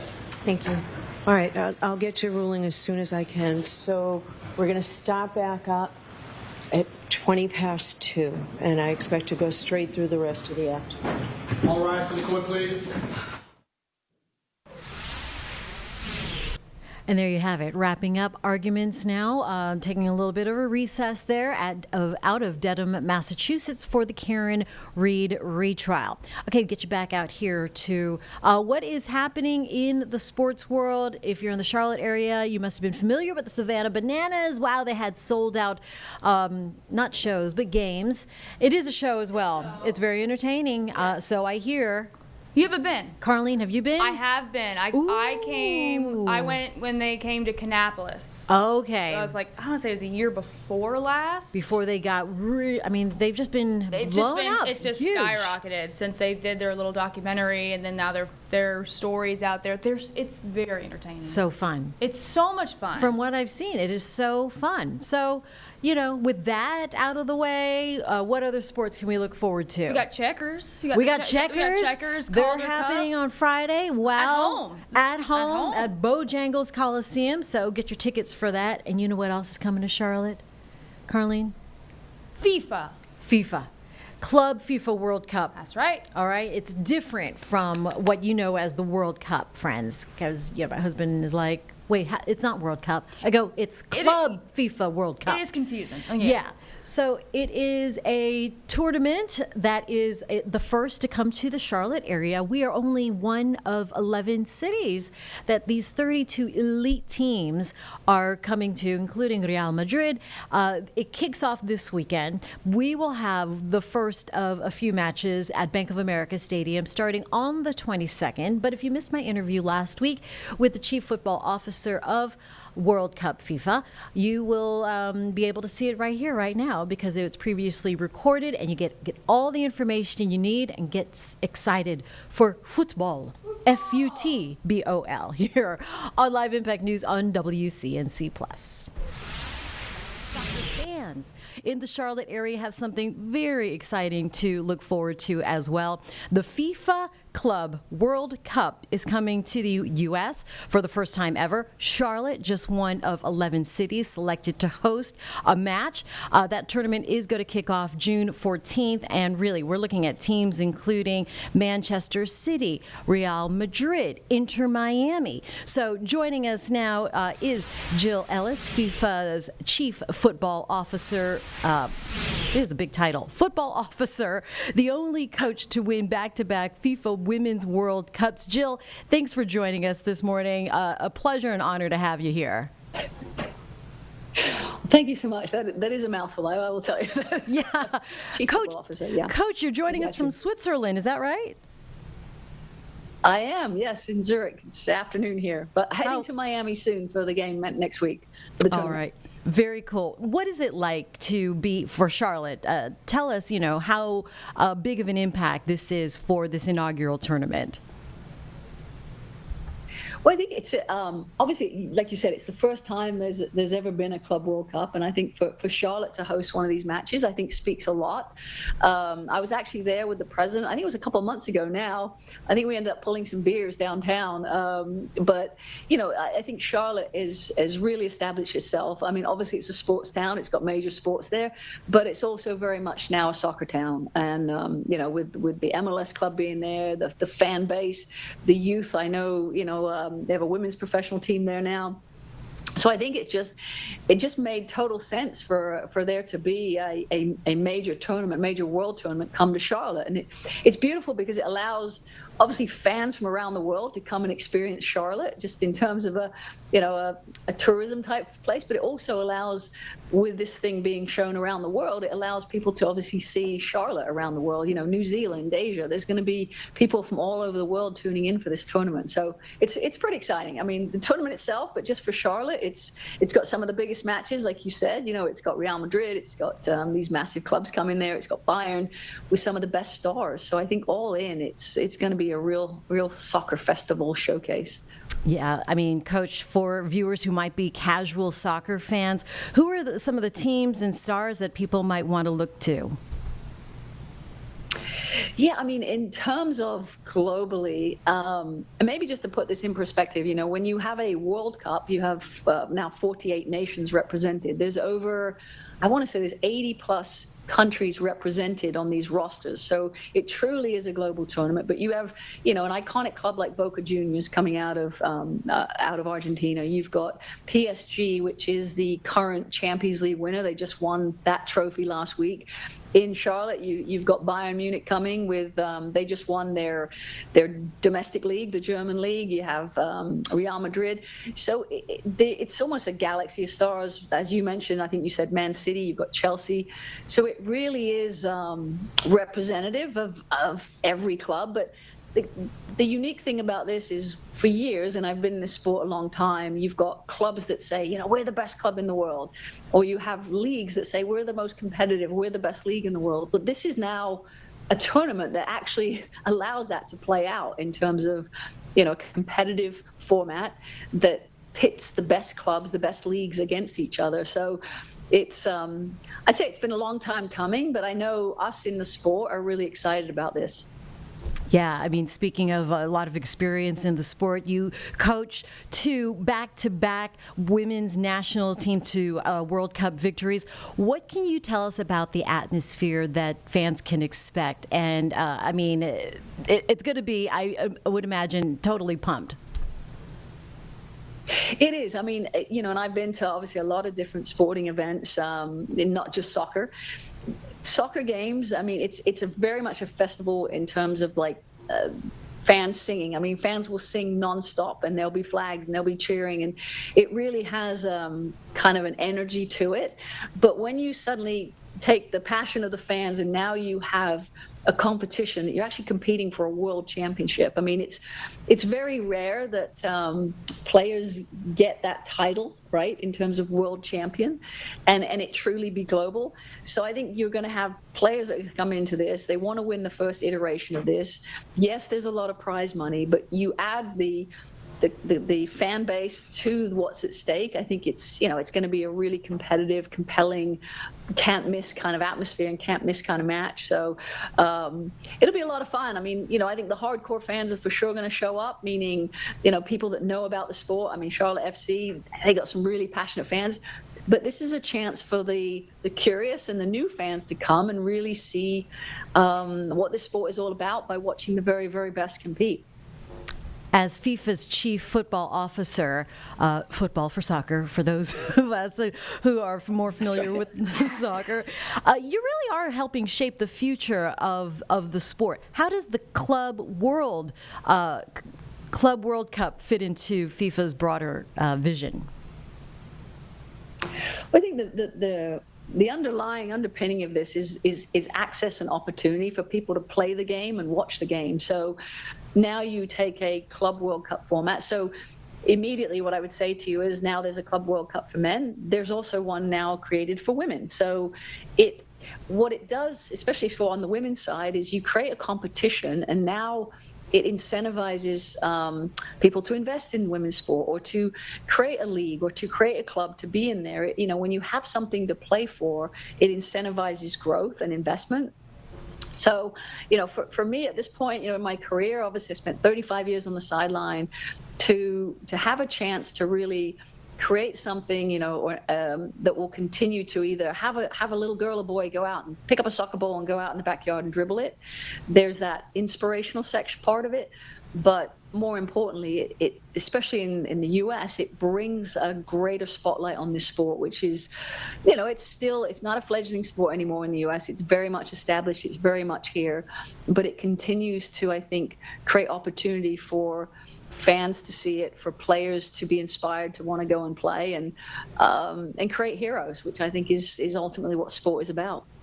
I mean, and really playing at that highest and coaching at that highest level. Jill, your message to young soccer players who might be watching from the sidelines or at home, or able to go to Bank of America Stadium later on this month. What is the inspiration? What's your message to them to keep playing? Yeah, listen, a couple of things. I mean, I've worked with some amazing players, and I think at one point I said to 4 or 5 of my top players, I said, if there was one thing that got you to where you were, that wasn't just your soccer skill, what was it? And a lot of those players came back with something in their top 2. It was self-belief. So my message to players is, the journey, it's much like life, right? It's up and down, and sometimes you're playing and you're starting, and sometimes you're on the bench, and sometimes you get cut. The reality is find your passion. If it makes you happy, stick with it, and know it's going to be a bit of a roller coaster, because, what I also know is sport brings people together. It teaches us a lot more than just about wins and losses. And I think it's, so what I would say to the young fan is, for sure, go watch, learn, take it all in, observe, but find your passion. And if that's soccer, find an environment that's going to continue to help you grow. Coach Jill Ellis, thank you for joining us. Now FIFA's chief football officer. Safe travels to Miami. We wish you well. Say hi to Lionel for us. Lionel Messi, of course. I will. All right, very good. Thank you so much, Jane. Thank you. Appreciate you. I was trying to get tickets to that afterwards. They are pretty much sold out. Very popular. It's going to be very exciting. All right, we're going to keep on this sports vibe, if you will. Also over the weekend, Bryce Young, QB for the Carolina Panthers. He's keeping busy here in the Queen City. He held a sports camp for young people, about 300 kids there on Saturday morning at Johnson C. Smith University. And he also spoke to media about this great event, who it benefits, the foundation, and the focus on mental health as well. This is his interview in its entirety, something you can only see here on WCNC Plus, and we'll leave you with this. Yeah, super grateful, super honored for myself, Young Nine Foundation, be here at Johnson C. Smith, putting on it's our second one out here in Charlotte, our Young Nine Youth Camp. Means a lot. We just want it to be a day for the kids to have fun, enjoy themselves with football, but also be able to have conversations about mental health throughout. There'll be stuff built in for them to learn, have some tools that can help them, whether it be in sports or in life. But be able to do that organically, have a good time, I'm super grateful for all the sponsors that made this possible, for Johnson C. Smith for allowing us to be here and just to be out in the community. Bryce, I know you spoke about breathing exercises being very good for you. Is that one of the tools that they're going to learn during this event? Yeah, it will. We'll be able to have we're gonna talk through some breathing, do some breathing exercise, which is great. And I think just being able to expose kids to things like that, I'm looking forward to. Was there a camp when you were younger that kind of influenced you on how you wanted to do this? Ironically, I went to more basketball camps, like kid camps and football. So I remember just camps that I had gone to. I just remembered how important it was at the time. I remember just having fun and being there. And for us, that's why we want to focus on allowing the kids to have a good time, letting them run around, play, especially the younger you are. I remember being, young at a basketball camp, and that was the biggest thing in the world, whatever game was going on, whatever drill. So we want them to be able to enjoy that and then organically be able to work in mental health things and give them tools so they can grow. Why is mental health so important to you and you feel like, especially to athletes? Yeah, I think for me and for the foundation, one of the things that makes it so important and so special is it's something that connects all people. Obviously for me as an athlete, but whatever walk of life anyone's on, we all have our own journeys with our mental health. And I'm a firm believer that, you have to take care of yourself in order to take care of others, in order to take care of what you do for a living. And it's something that, we want to work to continue to destigmatize and give young kids tools so that they can, be well equipped to go on their journey of mental health. So I'm super grateful for my team, for the entire foundation, and for this event today. Did you have an NBA player when you were young whose camp you went to, or someone who noticed you? I went to Kobe's camp when I was young, which was one of my favorite memories as a kid. I don't know if he noticed me, but there was a bunch of kids. He was cool. We all got to take a picture, and I remember him being saying hello and him being super, super kind. And super nice myself and to everyone. And obviously that's Kobe. So seeing him do that at a young age was that was amazing. I remember having a great time. It's definitely humbling just to be able to be in a situation now where I can host my own camp. Bryce, we've seen really what it means to these kids when you walk out and you are actively engaged with them. But what's an example of how they're having an impact? This experience is having an impact on you. Yeah, it's definitely have a tremendous impact. Again, this is something that I never even dreamed being possible. Just being able to be in a situation to be able to give back, be able to put on something like this. I'm super grateful for my team, for the work that goes into this, and for me being able to interact with all the campers, and just see that joy in their eye, and playing the game and having a good time, and trying to help out, whether it be through the mental health stuff or giving little tips on the field. It's something that brings me a lot of joy, honestly, and I feel like it's what it's all about, being able to give back. So it definitely has a huge impact on me. Go ahead. No, you go. It seems like this off season we've seen you do more community things. Is that a way that you're kind of immersing yourself more into the Charlotte community?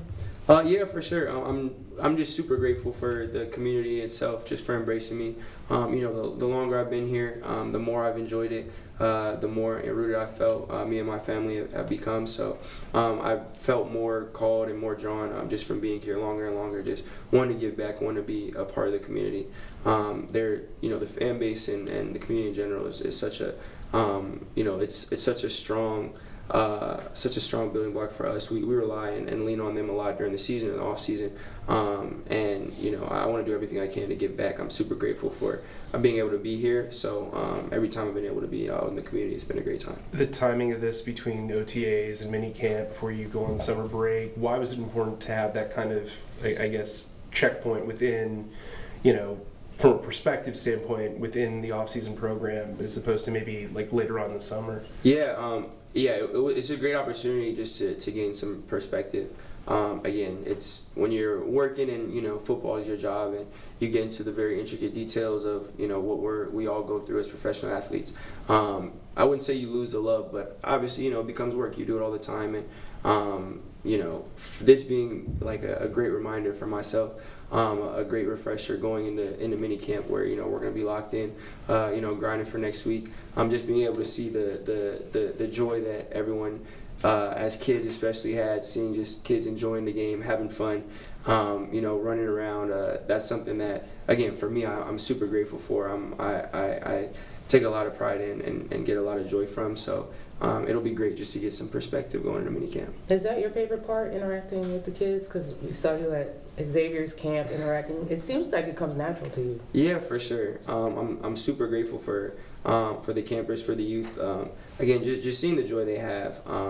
Both of my parents were educators, so I was always in my mom's classroom or with my dad when he was at a school. So I definitely am used to it. And again, just seeing the joy that they bring to the game and to life in general. It's stuff that it's definitely I'm definitely grateful for. Any examples of, when you're dealing with the kids now where they've come to you with something, you're talking about mental health, that you feel like you've had an impact, they come back to you later and said something to you? Yeah, I've definitely had some kids come up to me. We, in the middle of the camp, we kind of paused to do some breathing and meditation, and I've had a couple of kids after that kind of come up to me and ask me more questions on it, share some things that they have done or said, and wanted my opinion on it. And again, that's something that means so much to me. Football, obviously, I love the game. It's taken me a lot of places, and I'm super grateful for it. Not everyone's reality is going to be able to make that their entire life, and be able to give people tools that stretch beyond just the football field. I'm very grateful to be in that situation. And talk about your dad's influence on you at the mental health side and how that makes you feel, because can be a touchy subject. How that's made you comfortable talking about that? Yeah, I'm super grateful just to have my dad in the household, have someone with a bunch of experience and his profession being in the mental health, and having a psychologist there that he was able to have those conversations. I was able to grow up without it being stigmatized and knowing the importance of it. I credit a lot of what I've been able to accomplish in life and in football because of that. Just the focus that I've had, the intentionality that I was introduced to at a young age, and I know that everyone doesn't have that luxury. And I think that's a big reason for our mission at the Young Nine Foundation is trying to give people tools that obviously not everyone gets. Everyone looks at it differently. There's a lot of different just upbringings when it comes to mental health, and wanting to introduce that to kids at a young age, being able to have some sort of that luxury that I was able to be afforded to.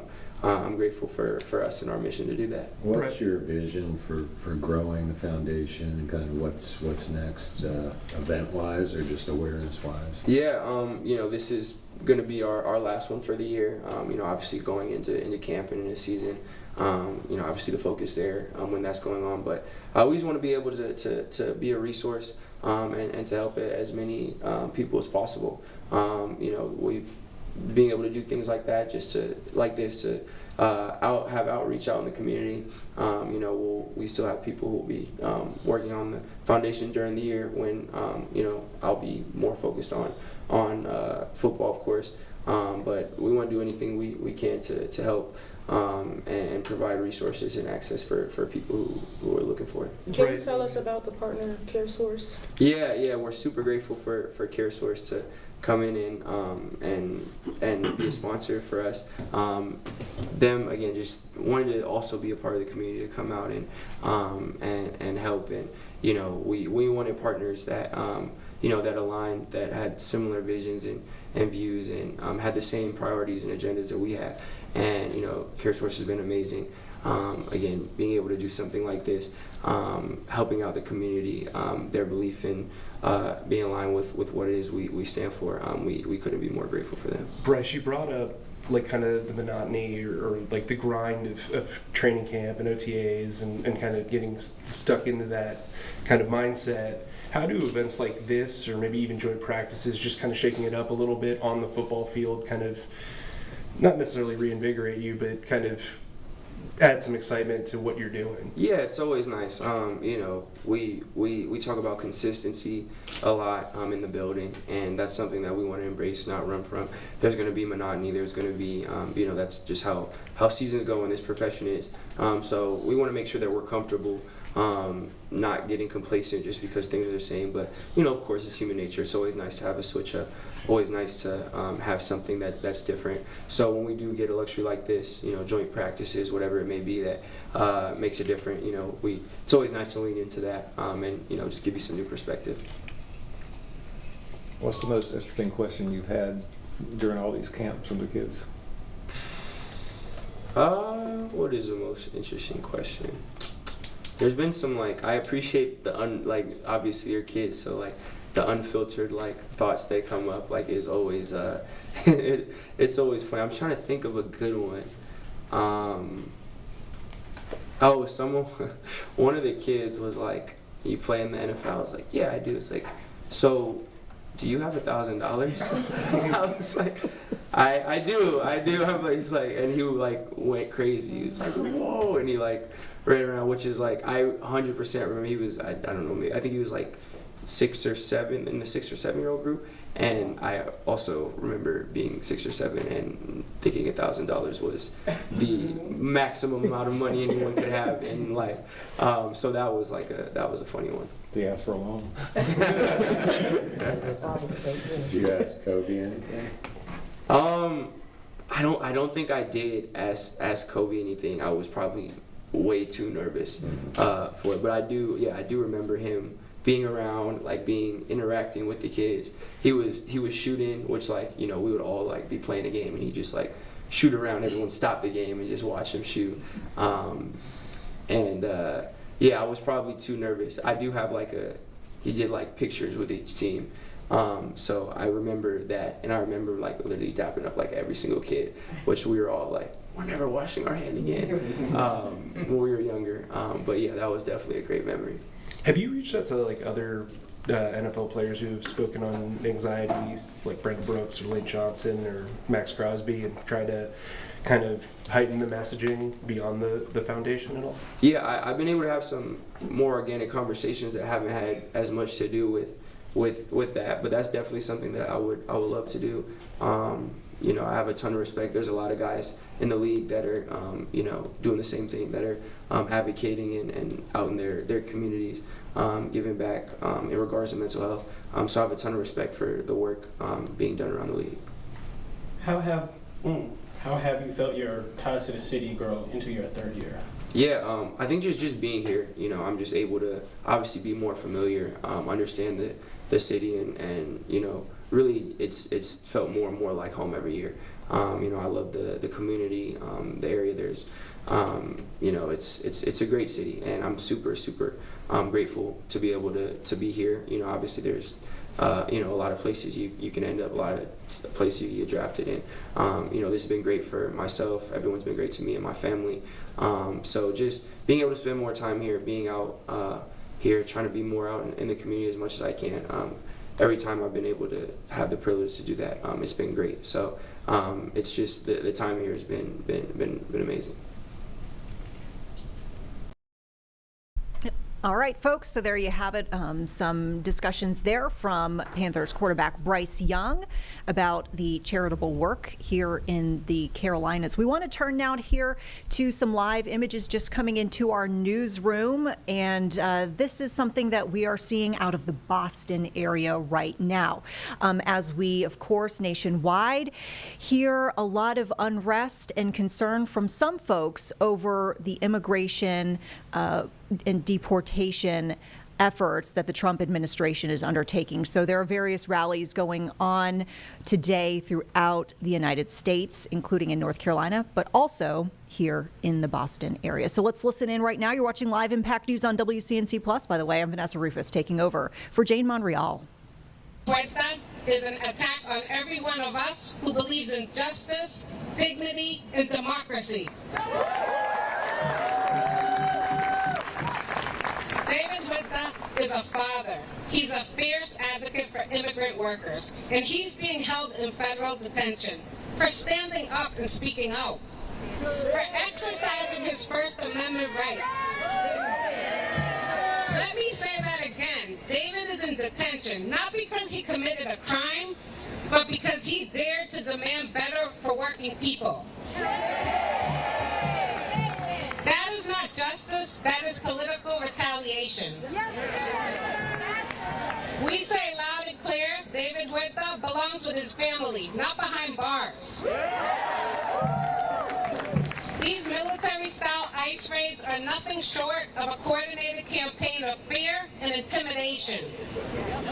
They are designed to silence workers, to crush organizing, and to scare immigrants into the shadows. Let me ask you, do you feel safer when our neighbors are being ripped from their homes? Do you feel safer when our co-workers are detained without warning? Do you feel safer when our children are unable to celebrate milestones in fear of deportation? This isn't about security, it's about terror.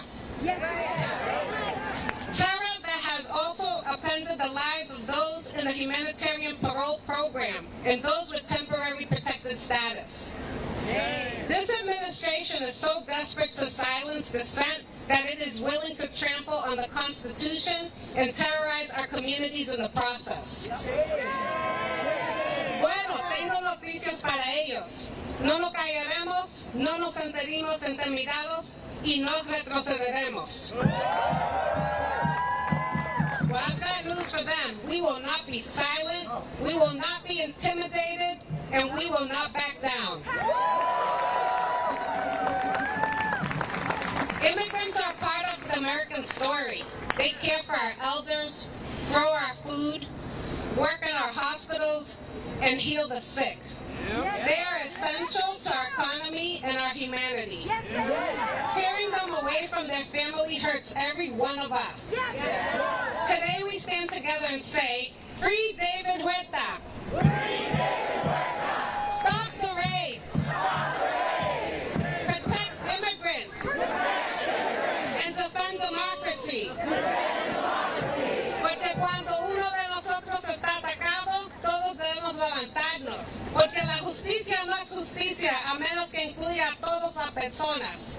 Thank you and adelante.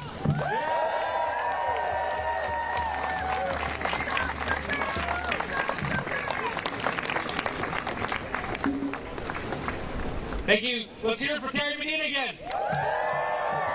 All right, in between the speakers this time, we're going to do two different things. One is we've got an ask from the lead marshals. There's enough people here. We need people to move in. We're all brothers, sisters, and siblings. If you're behind the Unite Here Local 26 signs, I want you to try to take 2 steps forward. Crowd in, and the second thing I'm going to do is take a picture of you all, because there's enough people here fighting fascism. I got to get this.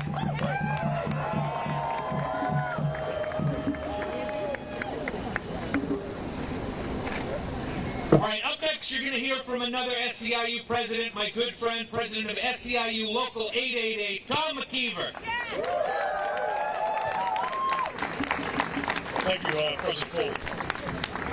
Good afternoon. My name is Tom McKeever. I'm the president of SEIU Local 888. It's my duty to be here today. The lanterns of the Great North Church are lit. Can you hear me? One of the lanterns of the Great North Church are lit. One if by land, two if by DC. Masked agents are scooping up our members off the streets. A tyrannical government is striking away our constitutional freedoms. Our inalienable rights. Rights that everybody is born with. Due process being disregarded in our cities and towns. Members being unlawfully detained, SEIU leaders being unlawfully detained. Shame. As leaders of the union, it's our job to provide a voice for the voiceless, exercise and enhance safety measures and protections through collective bargaining agreements. Demonstrate on behalf of membership when necessary. That's exactly what David Huerta was doing on behalf of his membership. The California Constitution states that all people are free and independent by nature and have inalienable rights. Where is David York's rights? I ask you. As a great-great-grandson of Irish immigrants, I, SEIU Local 888 representative and principal officer, call for immediate release of David Yorta, SEIU USWW. Set him free! Set him free! Set him free! Thank you very much.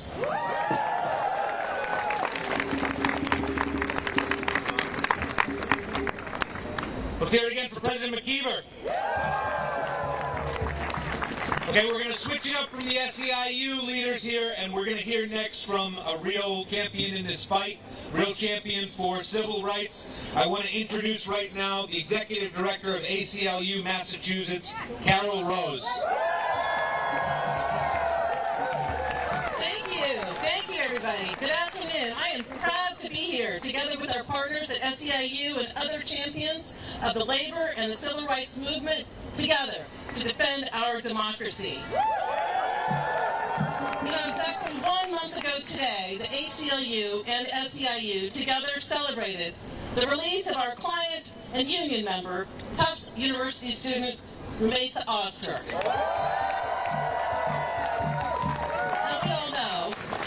Like others, Rumeysa was just grabbed off the street by ICE, flown thousands of miles away from her community at Tufts, and imprisoned for 6 weeks in Louisiana. Shame! Only for exercising her rights to free expression.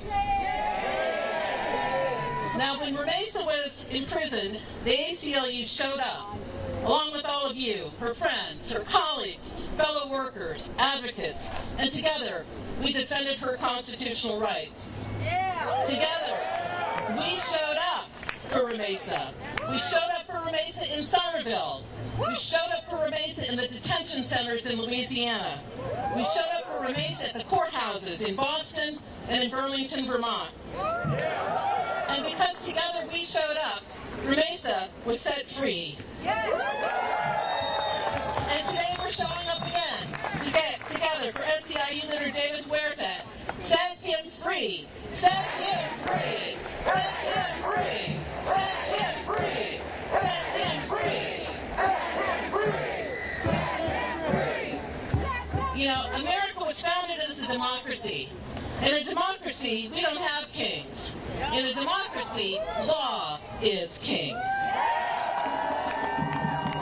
Attacks on immigrants, on workers, on rights of we the people to assemble and protest are attacks on democracy itself. And Trump's threats to deploy the military against civilians on U.S. soil is illegal, unnecessary, unjust, and a blatant abuse of power.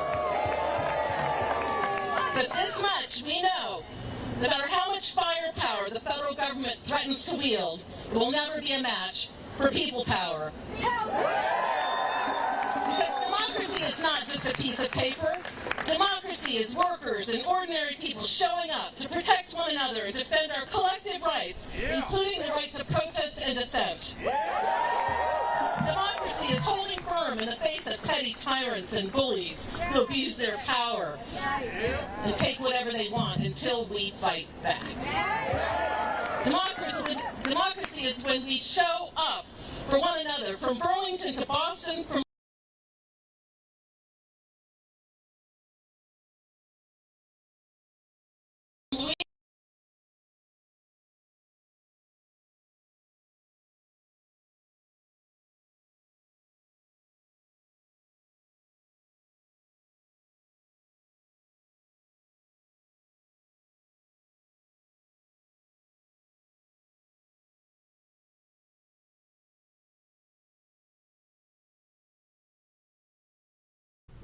All right, folks, we are having some issues with that feed out of Boston, Massachusetts, but just in time here, we actually have a brand new feed coming into Live Impact News Studio from California, where the Attorney General there is speaking on a suit that has just been issued against the Trump administration. This is regarding the president's mobilization of the California National Guard to respond to protests from over the weekend in the Los Angeles area. So let's listen right now. This is, once again, California Attorney General Rob Bonta speaking. And asking the court to set aside the president's unlawful action federalizing the California National Guard. With this order, Trump and Hegseth ignored law enforcement's expertise and guidance and trampled over our state's, California's, sovereignty. They All right, quick point here, folks, as we work to correct some of the audio issues. It sounds like we might have been getting multiple feeds out of that one feed as far as audio was concerned. We'll just recap the situation since it's been pretty contentious here since over the weekend. 56 people arrested over the weekend as folks were protesting federal immigration raids. We know that folks in some portions of these protests actually spilled onto the freeway in the area, causing it to shut down, and then around 300 National Guard members were deployed. California Governor Gavin Newsom says that it's not within the president's purview to order such, but the president thinks so. So let's listen once again. This is the Attorney General there in California. Movement of the mail through the U.S. Postal Service was down. It was not happening. The laws could not be executed without the federal government calling in the National Guard. That's an example of the only other time ever that this law was used to invoke the calling in of the National Guard by the federal government. This is a law that requires the governor's consent to activate the National Guard. This is the first time since 1965 that a president has activated the National Guard without a request from the state's governor, and the governor of California knows how to call in the National Guard if and when it's needed. He did it with the LA fires. He did it in the summer of 2020 with some of the protests in California. So this is something that is within Governor Newsom's sovereignty, and he did not authorize the use of the National Guard here, did not call for it. Yesterday afternoon, Governor Newsom actually sent a letter to Mr. Hegseth requesting that the secretary rescind the unlawful deployment of troops and return them to the governor's command. The request was ignored. We don't take lightly to the president abusing his authority and unlawfully mobilizing California National Guard troops. Service members who work hard day and night to protect our state. They're tackling fentanyl at the border. They're tackling wildfires and preparing for the next one. They train and they prepare so they're ready if they're called to war. They work to keep our border secure. Prevent fentanyl from infiltrating our neighborhoods, poisoning our people, and killing our communities. They stand ready to move in at a moment's notice to respond to a natural disaster. Activating these troops for protests that local law enforcement had confirmed at the time were under control is deeply unfair and disrespectful of their service and sacrifice. It pulls them away from critical work that needs and requires their immediate attention. If the situation had necessitated support from the National Guard at the time, Governor Newsom would have swiftly deployed them. Something he's already done during his time in office, again, including as recently as this January, a few months ago, when he called service members to help respond to the wildfires in Southern California. National Guard weren't needed in LA yesterday, and sending them in only escalated the situation and contributed to the developments we saw overnight. I was in communication with local law enforcement this weekend, who confirmed that they had what they needed to control the protests in Paramount. If local law enforcement did decide they needed further support, the first rational step would be to call upon other nearby agencies, call in mutual aid through strong strategic protocols we have in place in the state already.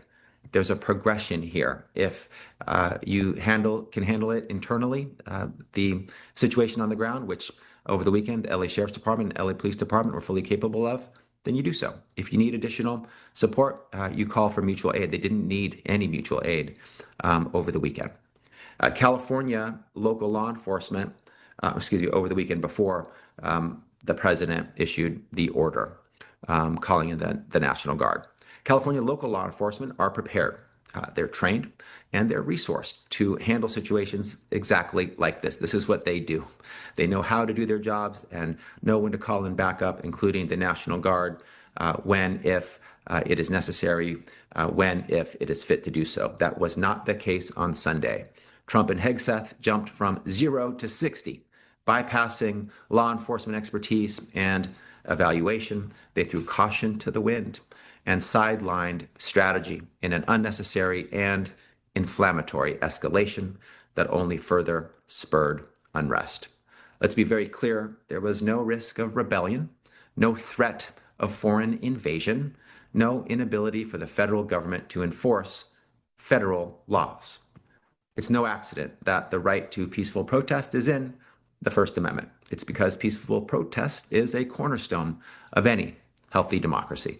The ability to come together in community, call out injustice, speak truth to power, and demand accountability from those in power defines who we are as Americans, defines our history, defines what we stand for as a nation of the people, by the people, for the people. To silence the people is to smother our democracy. To any who are outraged with the conduct of President Trump and his administration, who feel moved to stand up and speak out, I urge you to do so peacefully, safely, and lawfully. To any opportunists who see peaceful protests as their moment to create chaos, know that local law enforcement are on the ground, ready to take action in order to protect public safety and protect the right to peaceful protest. Thank you. And before I turn it over to questions, I want to acknowledge the incredible, tireless work done by my team at DOJ, who were ready and willing to work through the weekend and through the night on this lawsuit. Brendan Hammy, Kendall Mickle, Thwaite, Megan Richards, Lorraine Lopez, Luke Friedman, Nicholas Espiritu, Marissa Malouf, Robin Goldfaden, James Stanley, Laura Fair, Nick Green, Christina Bull-Arndt, and Jacqueline Gonzalez. Thank you. And with that, I'd be happy to take your questions. If you would like to ask a question, you may do so by clicking on the raise hand icon at the bottom of your screen. You will then be moved to the queue. Please wait until I call on you to speak and state your publication. You may also use the Q&A feature at the bottom of your screen to ask your question. Again, if you'd like to ask a question, you may do so by clicking on the raise hand icon at the bottom of your screen. Again, please make sure you state your publication when asking your question. First question comes from Monica. Monica, you are now unmuted.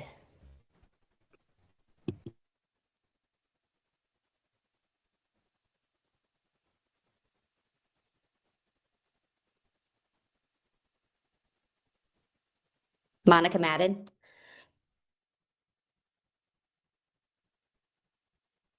Can you hear me?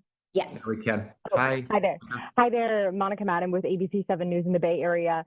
President Donald Trump says that he's open to arresting Governor Gavin Newsom if the federal government sees the governor as violating or impeding with ICE efforts. I mean, this would be unprecedented, but is this something that the Trump administration legally could do in your eyes? And just any reaction to that?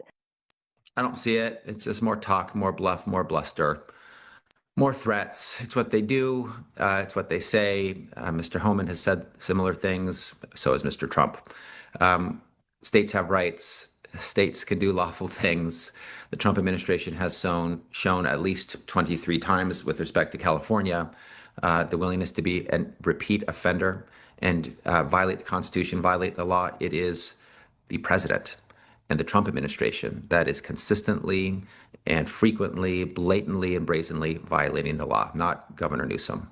So it's seems to be more a bluster and threat. And look, this is what the Trump administration does. They threaten law firms. They call judges, so-called judges, and call for impeachment and question their authority to reduce their credibility. They kick the press, the free press, out of White House briefings. With fear, they seek to gain compliance, and that's not happening in California. We're just going to stand up for our rights. We're going to stand up for our freedoms. We're going to stand up for the rule of law. We're going to defend our democracy. We're going to defend the Constitution. Everything Governor Newsom has done and is doing is completely lawful in the best interest of California, supporting California, California's people, our future, our financial resources lawfully. And it is the president that needs to put a mirror up to himself and realize that the unlawful actor here is him. and his administration, not Governor Newsom. Thank you. And has this lawsuit been filed yet, or are you planning to file it today? We're on the verge of filing it. It is not currently on file. It will be on file by early this afternoon. Thank you. Thank you. Next question comes from Jose. You are now unmuted. Hi there. AG, your office and other state AGs are fighting the White House's attempt to rewrite the Constitution by eliminating birthright citizenship. And we've also seen nonprofit groups fighting the administration, ignoring judicial orders when it sends people to El Salvador. My question is, does this current fight have the makings of yet another constitutional crisis? And can you give us your read on the state of our democracy when we've got the president mobilizing troops already this way? I definitely think we're in a crisis. I think whether it's a constitutional crisis is in the eye of the beholder, and people have different definitions about what constitutes a constitutional crisis. I have my own, which is if and when there's a clear, understandable, readily digestible, and easily followable U.S. Supreme Court order by the U.S. Supreme Court requiring the president to take certain actions. The president acknowledges understanding and receipt of that order and says, I'm not going to follow it. But then we're in a constitutional crisis. That's my view. We're not there yet. To me, that hasn't happened. There's a progression of steps along the way once a court issues an order to make sure that that order has the power and force and authority that it deserves and requires under our democracy. We've used one tool, which is a motion to enforce the order if we believe it's not being followed in the way that it should be in all its breadth and scope and nuances. We've brought those in our cases and we've won, and the federal government has followed and complied, followed the order and complied with the order. There's civil contempt that can be brought. There's criminal contempt that can be brought before and on the way to any potential constitutional crisis. We have not had anyone held in contempt yet. So in my view, until a member of the federal government is held in prison for contempt of court for not following a clear court order, we're not yet at a constitutional crisis. So that's my definition. Other people have different definitions. I respect those definitions as well, and think that they're reasonable and thoughtful. I just have my own view, and that's what it is. Whether having National Guard troops on the ground in LA means we're at a constitutional crisis, or it's certainly an unnecessary escalation. It stokes the flames. It's inflammatory and provocative and unnecessary and unhelpful and counterproductive. So, and we're doing what we're supposed to do. We are not supposed to have, and it is not normal, nor is it acceptable to have a president who violates the law so blatantly and frequently. But should that be his course, a repeat offender of unlawfulness, then our response, California, Democratic attorneys general who want to fight for rights and freedoms, the rule of law and democracy, is to take him to court and haul him into court and hold him accountable and secure the court order that we deserve by presenting facts and the applicable law to secure that court order. So we're doing exactly what we should be doing, going to court. The president is not doing what he should be doing by violating the law yet again. This is our 24th lawsuit in 19 weeks. But if that's his course, then our response is to take him to court again. And we will take him to court every time he breaks the law, violates the Constitution, and hurts Californians. We're doing so again today. Next question comes from Evan. Evan, you are now unmuted. Hi, Attorney General. This is Evan McMorris Santoro with Notice. You're wearing kind of two hats in this situation, both as a person filing a lawsuit and also as a law enforcement officer in California. And my question is kind of about those two things. One, you mentioned that this hasn't been done very often, and I wonder if this is a kind of a novel case that you're filing. Have courts much, weighed in that much on when the president is able to use this power that is sort of delineated, but maybe not used that often? And the second one is, it does seem that some of this unrest is still going on. Are you saying now that sort of given this action that whatever's happening now is kind of on the president for fomenting things and exacerbating things by issuing this deployment? Let me answer the second question first. Over the weekend, throughout the evening on Saturday and into the late hours of Saturday evening, LAPD had made it clear that everything was calm in the city of LA. I believe there were 20 peaceful protesters at the time I got the latest information on Saturday. And then LA County had an ongoing issue in Paramount. Issues flare up all the time. The Los Angeles County Sheriff's Department is the largest sheriff's department in the nation. By the way, the LA Police Department is the third largest in the nation. These are some of the biggest law enforcement agencies in the nation. They're fully resourced. They have highly trained law enforcement officers ready and trained and prepared for any situation. And so a example of civil unrest, protest that includes violence, is something that they're very prepared to handle. And the LA sheriff, through his own resources, without reaching out to any other agency, through mutual aid, was able to handle the issue in Paramount. Another issue flared up in Compton that night. CHP was already called to assist, and together CHP and LA sheriffs handled that issue, and things were quiet by the time the first National Guards people arrived in LA. They were quiet. Since then, they have not been quiet. So I'll let you conclude whether the National Guardsmen that were called unnecessarily and unlawfully by the Trump administration contributed to, caused, stoked the flames, inflamed, increased tensions, provoked. I think what I just laid out makes it clear. And with respect to the novelty, a potential novelty of this question, this section of the law that the Trump administration relies on, 10 USC 12406, has only been invoked once in our history, 55 years ago, during a shutdown because of a strike of the U.S. Postal Service. That was, the invocation presumably was under the section that says that the president is unable with the regular forces to execute the laws of the United States, meaning there's laws of the United States creating a U.S. Postal Service, requiring the U.S. mail to be moved by the U.S. Postal Service. It was shut down, so the National Guard was brought in to move the mail. That's the only time this has ever been used. It wasn't used for other similar and even worse situations of civil unrest or protests that included violence. And so it is a rarely used and invoked section of the law, but the language is clear in the law.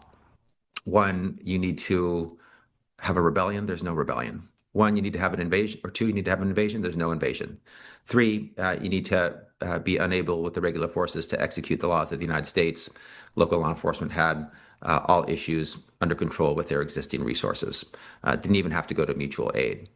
And the governor's agreement and consent needs to be part of any calling in of the National Guard. So that didn't happen, and thus, on its face, this action by the federal government to federalize the National Guard is unlawful. But you are right that this is not a section of the law that's been subject to multiple opinions and has a lot of case law on it. It's been rarely used for good reason, because the conditions set forth that triggers its use are rare and infrequent and do not exist here.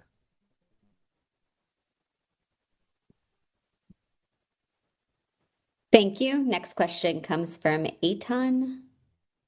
You are now unmuted. Hey, good morning, Mr. Attorney General and team. It's Eitan Wallace from the state capitol here. Thanks for doing this with the Nexstar stations across the state.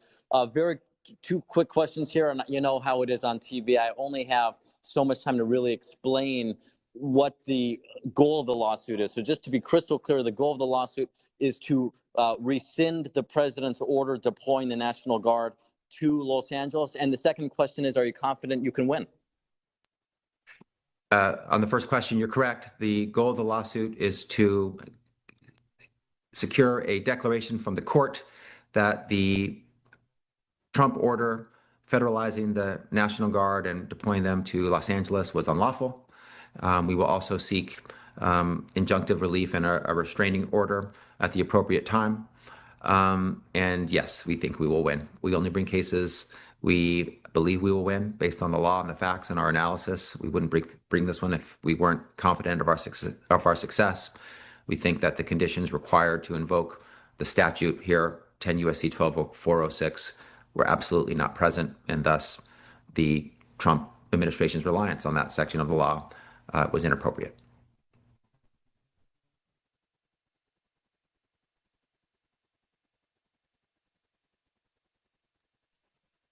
Next question comes from Cameron. You are now unmuted. Hi there, Attorney General. Was curious about, you've condemned some of the more violent acts that we're seeing at night in regards to these protests. Has there been any indication that these are coming from a specific organized group? Are these randomized? And regardless, what is your message to these people who, are kind of indulging some of this chaos? Unfortunately, this is a scenario that we see when there are peaceful protests, and everyday people speak up and speak out peacefully against an injustice, against a wrong, against something that they don't agree with, which is a core fundamental right in the United States of America.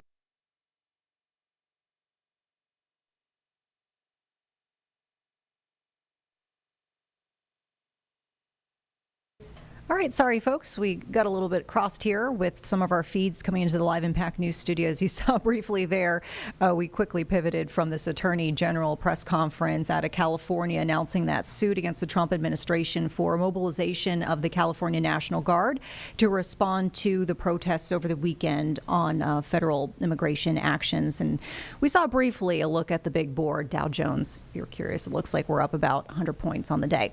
With that, we want to turn to some of our other feeds here in the Live Impact News studio. Looks like we do have the Karen Read retrial, which is still going on here. I think we're in week 8 at this point. Yeah, this has been going on for a bit, and we've been hearing from all sorts of witnesses, and we've been getting lots of testimony over recent weeks. But we'll send you now to the Dedham, Massachusetts area, where, once again, we're in week 8, and looks like we've got some testimony ongoing right now. Okay. What do you see on the screen at this point, sir? I see the two rightmost entrances to the house, excluding the main front door. Okay, which would be obviously to the left of this photo. Particularly with regard to the third entrance, the one in red. Could you describe that? Yes. So it's if you're facing the house from the street, you're looking towards the west. So that door goes directly into the garage, facing north. Okay, so basically from the street, you don't have to enter the house, you can go into the garage directly. That is directly into the garage, yes. All right, and as we're looking at the house from this point, are we looking at it from the vantage point of Fairview Road? Yes. And that is a westerly direction toward the house, sir? Correct. In the course of doing your further work that you were asked to do in this case, did you peer inside the garage? Yes, I did. Did you see concrete steps and a ridge there and a hard concrete floor? Yes. Sustain. Jurors disregard that answer. You mentioned that you were asked to do some measurements. Can you describe what you were asked to do for the jury? Yes, I was asked to measure from basically the mailbox area of the driveway to the various entrances to the house. Did you take those measurements? I did. Okay, if I'd like to take them one at a time. First, did you measure from the end of the driveway next to the mailbox all the way to the main front door, which is not depicted on this photo? Yes, I did. How did you measure it? I used my wheeled measuring device, and I walked directly across the lawn to the front door, well, to the bottom of the front steps, and then used it to go up the front steps straight to the door. And what was the measurement, if you recall, from the mailbox area near the end of the driveway to the main front door on the left? I believe it was 65 feet 9 inches, but I have notes if I think you got it right, sir. Okay. Next, did you measure from that same location near the street, the end of the driveway next to the mailbox, to the second front door, which is actually depicted in the exhibit that's on the screen? I did. And how did you measure that? I walked along the edge of the driveway on the asphalt, right next to the grass, towards the house from the mailbox and the edge of the street, towards the house. I took a left onto the brick walkway, proceeded along that walkway, then took a right to the walkway that you can see right there, heading directly to the door, and went up onto the little decking area, and then those 2 steps directly to the doorstep. Okay, so you walked essentially almost the whole length of the driveway? Yes. Before you took the left to get to where the steps start going to that second front door? Yes. And then went up to the door itself? Yes. Do you recall from your memory what the measurement was? I believe it was 70 feet 1 inch.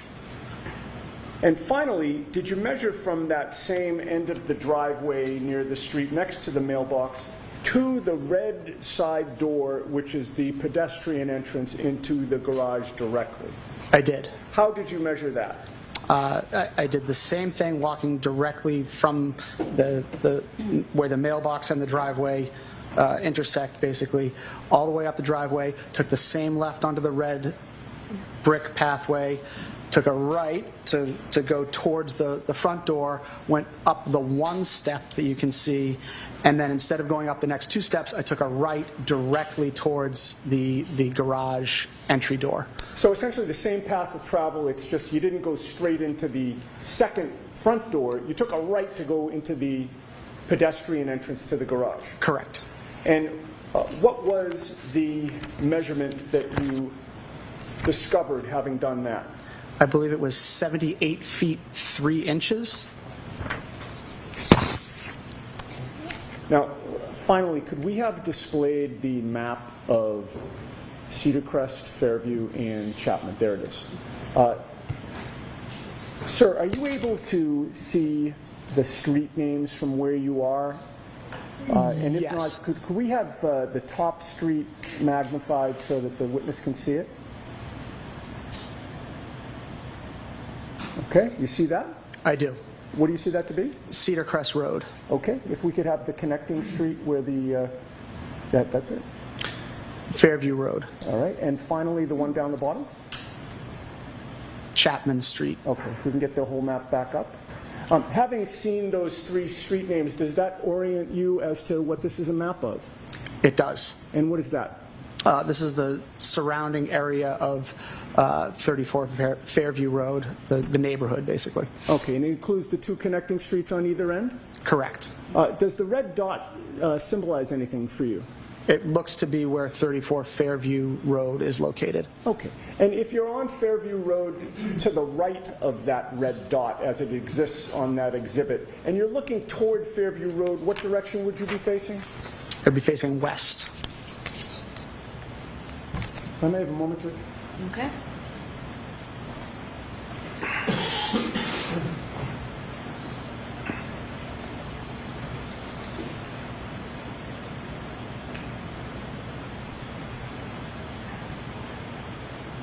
Further questions? Thank you very much, sir. Thank you. Questions? Yes.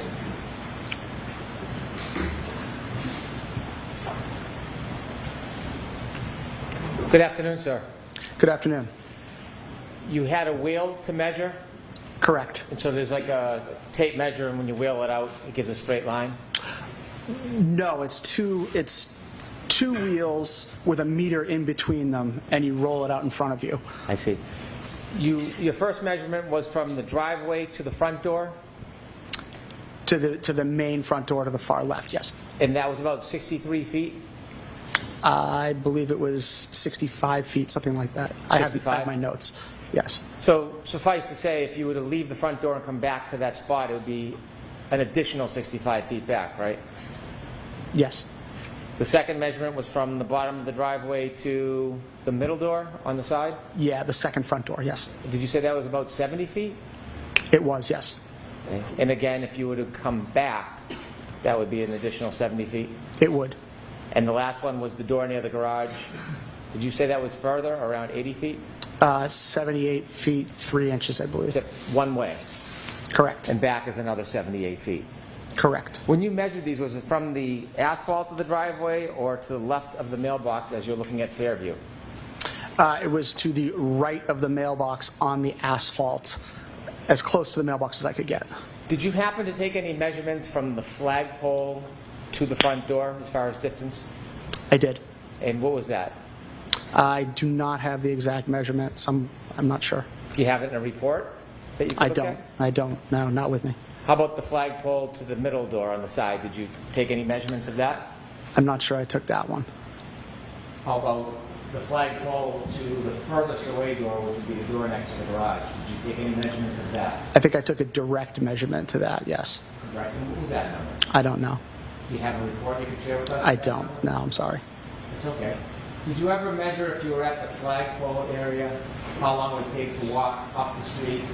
Or how far it would be to walk up the street, up the driveway to any of those doors? Did you ever measure it that way? I did. And what was the distance if you were going to start at the flagpole? All right, folks, Vanessa Rufus here in the Live Impact News studio. Just wanted to reference some of the feeds that we're seeing in our 3-box right now if you're just joining us. In the bigger picture on the left-hand side, we continue to listen into full here, the Week 8 proceedings of the Karen Reed retrial. We have former federal agent John Teddeman on the stand for testimony once again today. We also have new for you here, top right corner of the screen, live images from Herndon, Virginia of unusual news story here, but yeah, so our producer Carlene's going to actually pop that up in full so we can get a little bit better of a view. But this is actually a black bear in a tree. We're told this is a male yearling bear. He's wearing a tracking collar. He had been spotted recently roaming around this residential neighborhood. Once again, this is Herndon, Virginia.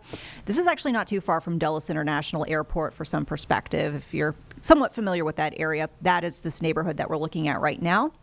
And so authorities there have been urging folks to steer clear of the bear. Briefly, we saw with a wider look from these aerials as they zoomed out, I can actually see the neighbors just kind of standing around, but they brought out crime scene tape as wildlife officials and animal control for Fairfax County are on the scene, keeping an eye on this bear. So as we get more information, we'll bring that to you. Of course, this is a pretty common sight right now, spring and early summer, bears emerging from hibernation. They start to look for food. And as our neighborhoods creep into their neighborhoods, they obviously will cross paths with us. So we'll watch that. And then we also have for you as well California Attorney General Rob Bonta speaking on the new suit from state of California against President Trump about the mobilization of the California National Guard to immigration protests from over the weekend. Once again, in full, we'll hear the Karen Reed retrial, though, as far as your audio feed.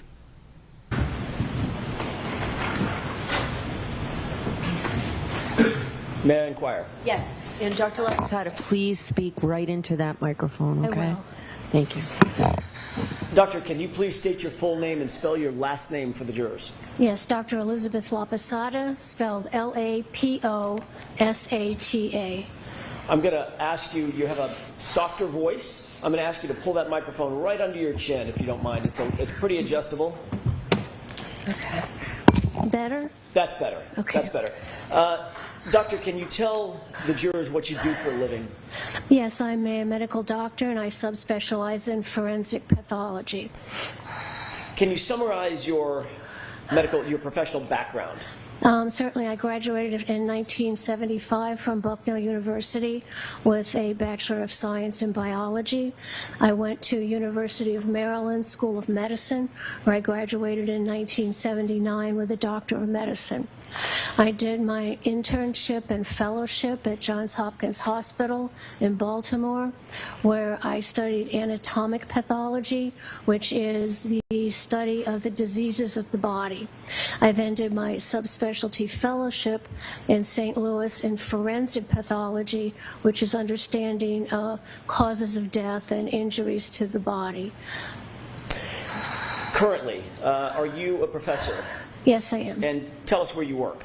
I own my own independent consulting practice, and I'm also an associate professor at Brown University School of Medicine. How long have you taught at Brown University School of Medicine? Since 1993. And how long have you been a clinical associate professor of pathology either at Brown or before that? Oh, gee, then that would have been since at least in the late 80s. I've been associate professors at the universities and medical schools where I've worked.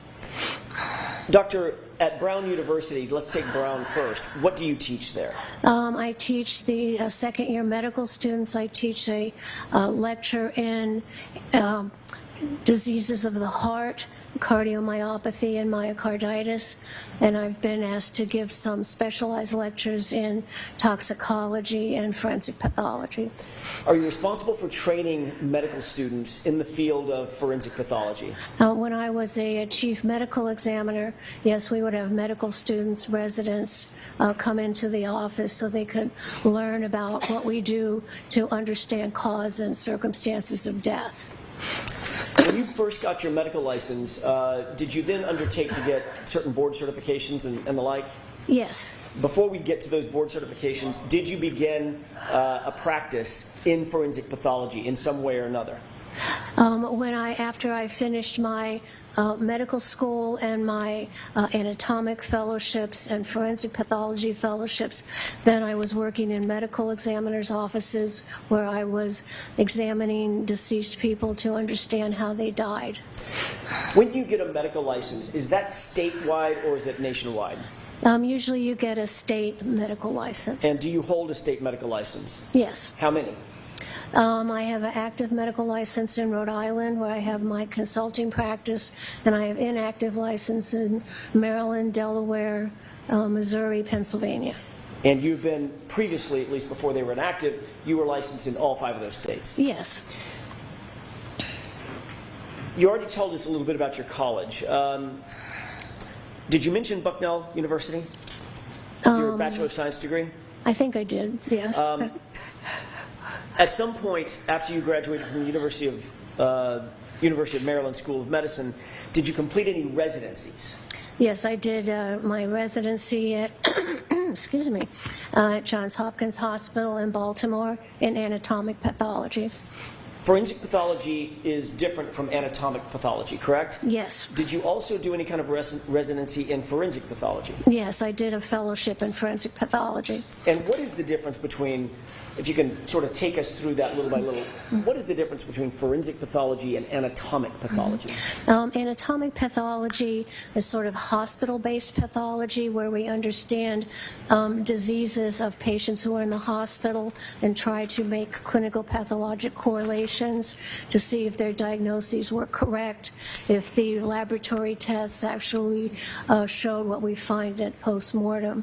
And then forensic pathology deals more with understanding why the body stops functioning at a particular time. So that would be cause of death, and that can be sudden unexpected death or death due to violence. And in forensic pathology, is that often associated with testimony in court cases that may deal with either on the civil side or the criminal side, coming in and testifying about things like cause of death and manner of death? Yes. What types of cases did you work on during your forensic pathology residency? Oh, sudden unexpected natural death, gunshot wounds, knife wounds, sudden infant deaths, blunt force trauma, skeletonized remains, decomposed bodies, strangulation, the whole gamut of ways people can die unnaturally.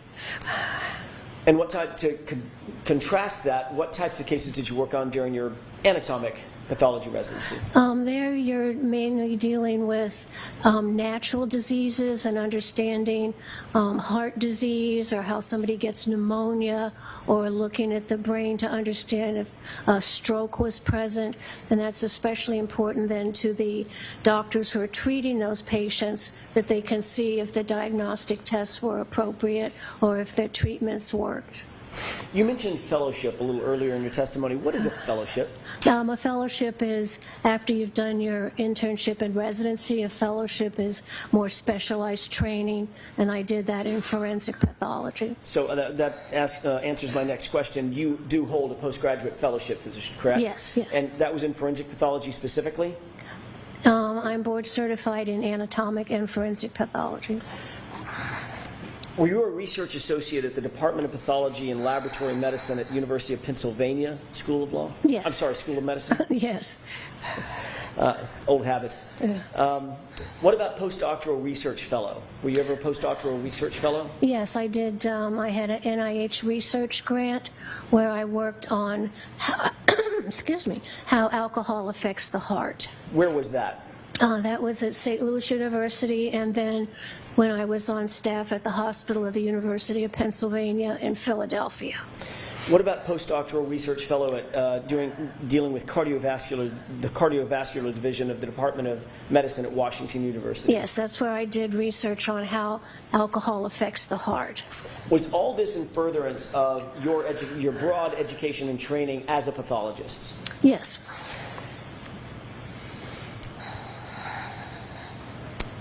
I think you indicated that you have served as a chief medical examiner in answering one of the previous questions. Can you tell me a little bit about that? Yes, I was appointed chief medical examiner for the state of Rhode Island in 1993, where I was responsible for all unexpected unnatural deaths or deaths that involve violence in the state of Rhode Island. So I had to supervise the office, made sure I have adequate staff, made sure my forensic pathology staff were doing a good job, made sure I had an adequate scene investigative staff. So running the whole office. Is that the highest appointment in the OCME's office? Yes, it is. In that position, did you oversee every single medical examiner in the state of Rhode Island? Yes. Did you also hold a position as the co-chair of Child Fatality Review Committee in the state of Rhode Island? Yes, as part of being chief medical examiner. Tell us a little bit about that. What was that appointment? Well, there's a big concern about infants who die and children who die. So those are reviewed specifically by a group of doctors from the pediatricians and also then the medical examiner's office. So we look at every child and infant death. How long did you serve as the chief medical examiner in the state of Rhode Island? For 12 years.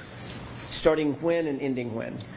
Starting in 1993 and ending in 2005. As the chief medical examiner for Rhode Island, did you ever have the responsibility to work on any mass disaster cases? Unfortunately, yes. Okay, tell us a little bit about that. If you could start with the Egypt Air issue.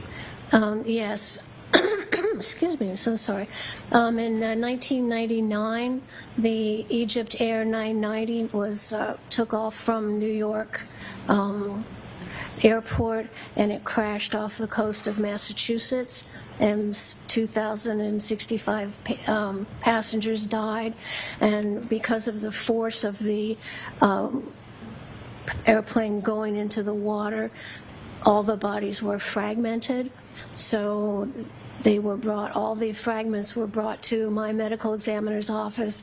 They actually vacuumed the ocean floor, and we had 2,600 some fragmented remains from that airplane crash, and that involved working with FBI, TSA to identify those individuals and understand exactly why they died. What was your role and the role of your staff that you supervised in dealing with those other government agencies, the FBI, the NTSA, other entities, in terms of the fatalities that you did review as a medical examiner or the chief medical examiner of Rhode Island? Well, I dealt with families from around the globe who had relatives on that flight, and then the FBI was looking into what may have caused the crash. The Egyptian government, who owned the airplane, was also there and interested in understanding what happened. And we were also, tasked with identifying everybody who was on the plane and to see if that matched the passenger manifest list. So were there people on the plane who shouldn't have been on the plane? So that sort of thing. In terms of matching that manifest, were you head of the department for the medical examiner's office that was responsible for trying to figure out who was on the plane and match those remains with the individuals that were on the manifest? Yes, we made the positive forensic identifications and returned the fragmented human remains to their families. Doctor, did you also deal with the tragic Station nightclub fire? Yes. In what capacity did you deal with that? And this was a nightclub that burned down. It burned down very rapidly with a very hot fire, and that was in Rhode Island, and there were 100 fatalities from that. So those come to the medical examiner's office. I had my investigator at the scene throughout that time of recovering the bodies, and I was charged with determining the identity and the cause of death. Were you successful, or your staff successful, in determining the identity of most of those individuals who perished? Yes, all of them. We worked around the clock for 3 days to get that done. And you were the head of that task force. Before you became the chief medical examiner in Rhode Island, did you previously work as a medical examiner under somebody else? Yes. Tell me about that. What was your first post as a assistant medical examiner? Hi, folks. Vanessa Rufus here in the Live Impact News studio. You're listening into our live feed from week 8 of the Karen Read retrial. This is coming to us from Dedham, Massachusetts. Karen Read, as we mentioned many times before, as we've been checking in frequently with this trial, accused of killing her former boyfriend, police officer, by backing over him with a car. That's the accusation there. We've been hearing from various testimony, including right now, Dr. Elizabeth La Posada. We'll listen back in and keep it here. Of course, Live Impact News on WCNC Plus. We'll be breaking in if anything big and breaking is happening. Then I came to Rhode Island as I was chosen to be chief. Dr. La Posada, can we put dates on that? Assistant medical examiner in St. Louis, from when to when? Do you remember? Oh my, let's see. May I look at my CV? Sure, with the court's permission. Yes. Okay.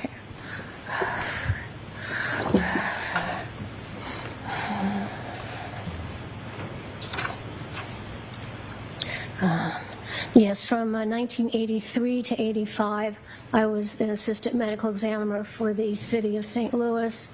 Then in 87 to 91, I was the assistant medical examiner for the city of Philadelphia. 91 to 93, assistant medical examiner for the state of Delaware. And then 1993 to 2005, I was chief medical examiner for the state of Rhode Island. Thank you for that. Dr. La Posada, have you held any faculty positions as in the field of forensic pathology that qualify you as an expert in this case? Yes. Every medical examiner's office I worked in, I also had faculty appointments to teach medical students and pathology residents. So I had faculty appointments at Washington University School of Medicine in St. Louis, at the Hospital University of Pennsylvania, in Philadelphia, and in Rhode Island. Let's talk about those one at a time. Describe your teaching responsibilities at Brown Medical School, if you wouldn't mind. And that, by the way, that's from 1994 to present, correct? 93 to well, as a medical examiner, it was 1993 to 2005, and there I would teach the medical students. We had rotations through the medical examiner's office, and also the pathology residents would rotate through the medical examiner's office, where I would teach them how to do a medical legal autopsy, how to understand cause and manner manner of death, especially non-natural and traumatic deaths. With regard to your teaching responsibilities specifically. Right. As promised, folks, we're coming in here with a brand new announcement, and we're going to actually have a little bit of a chat about this conversation here on Live Impact News, which is really special for us. So we just learned today ESPN Events alongside Charlotte Sports Foundation has announced a pretty awesome get for the Queen City as far as sports in our area. It's an inaugural, so brand new event, and this is the Dick Vitale Invitational. How cool is this? So we're going to talk about it a bit more. We have Charlotte Sports Foundation joining us right now. Thank you so much for joining us. We've got Will Pitts with us. So Will, if you could, talk a bit more about this, once again, brand new event, and it's going to kick off here in the Queen City. How special is this? It's very special. Thank you. Thanks for having us. We're thrilled for this announcement to welcome the Dick Vitale Invitational to Charlotte on Tuesday, November 4th, featuring two of the most storied programs in college basketball history with Duke and Texas, and recognizing and honoring one of the most iconic figures and voices in college basketball, and Dick Vitale, we think is a really special moment, and we're excited with our partners, the ESPN Events, to bring this event to fruition, and we're thrilled that it's going to be hosted at Spectrum Center, and so we're really looking forward to it.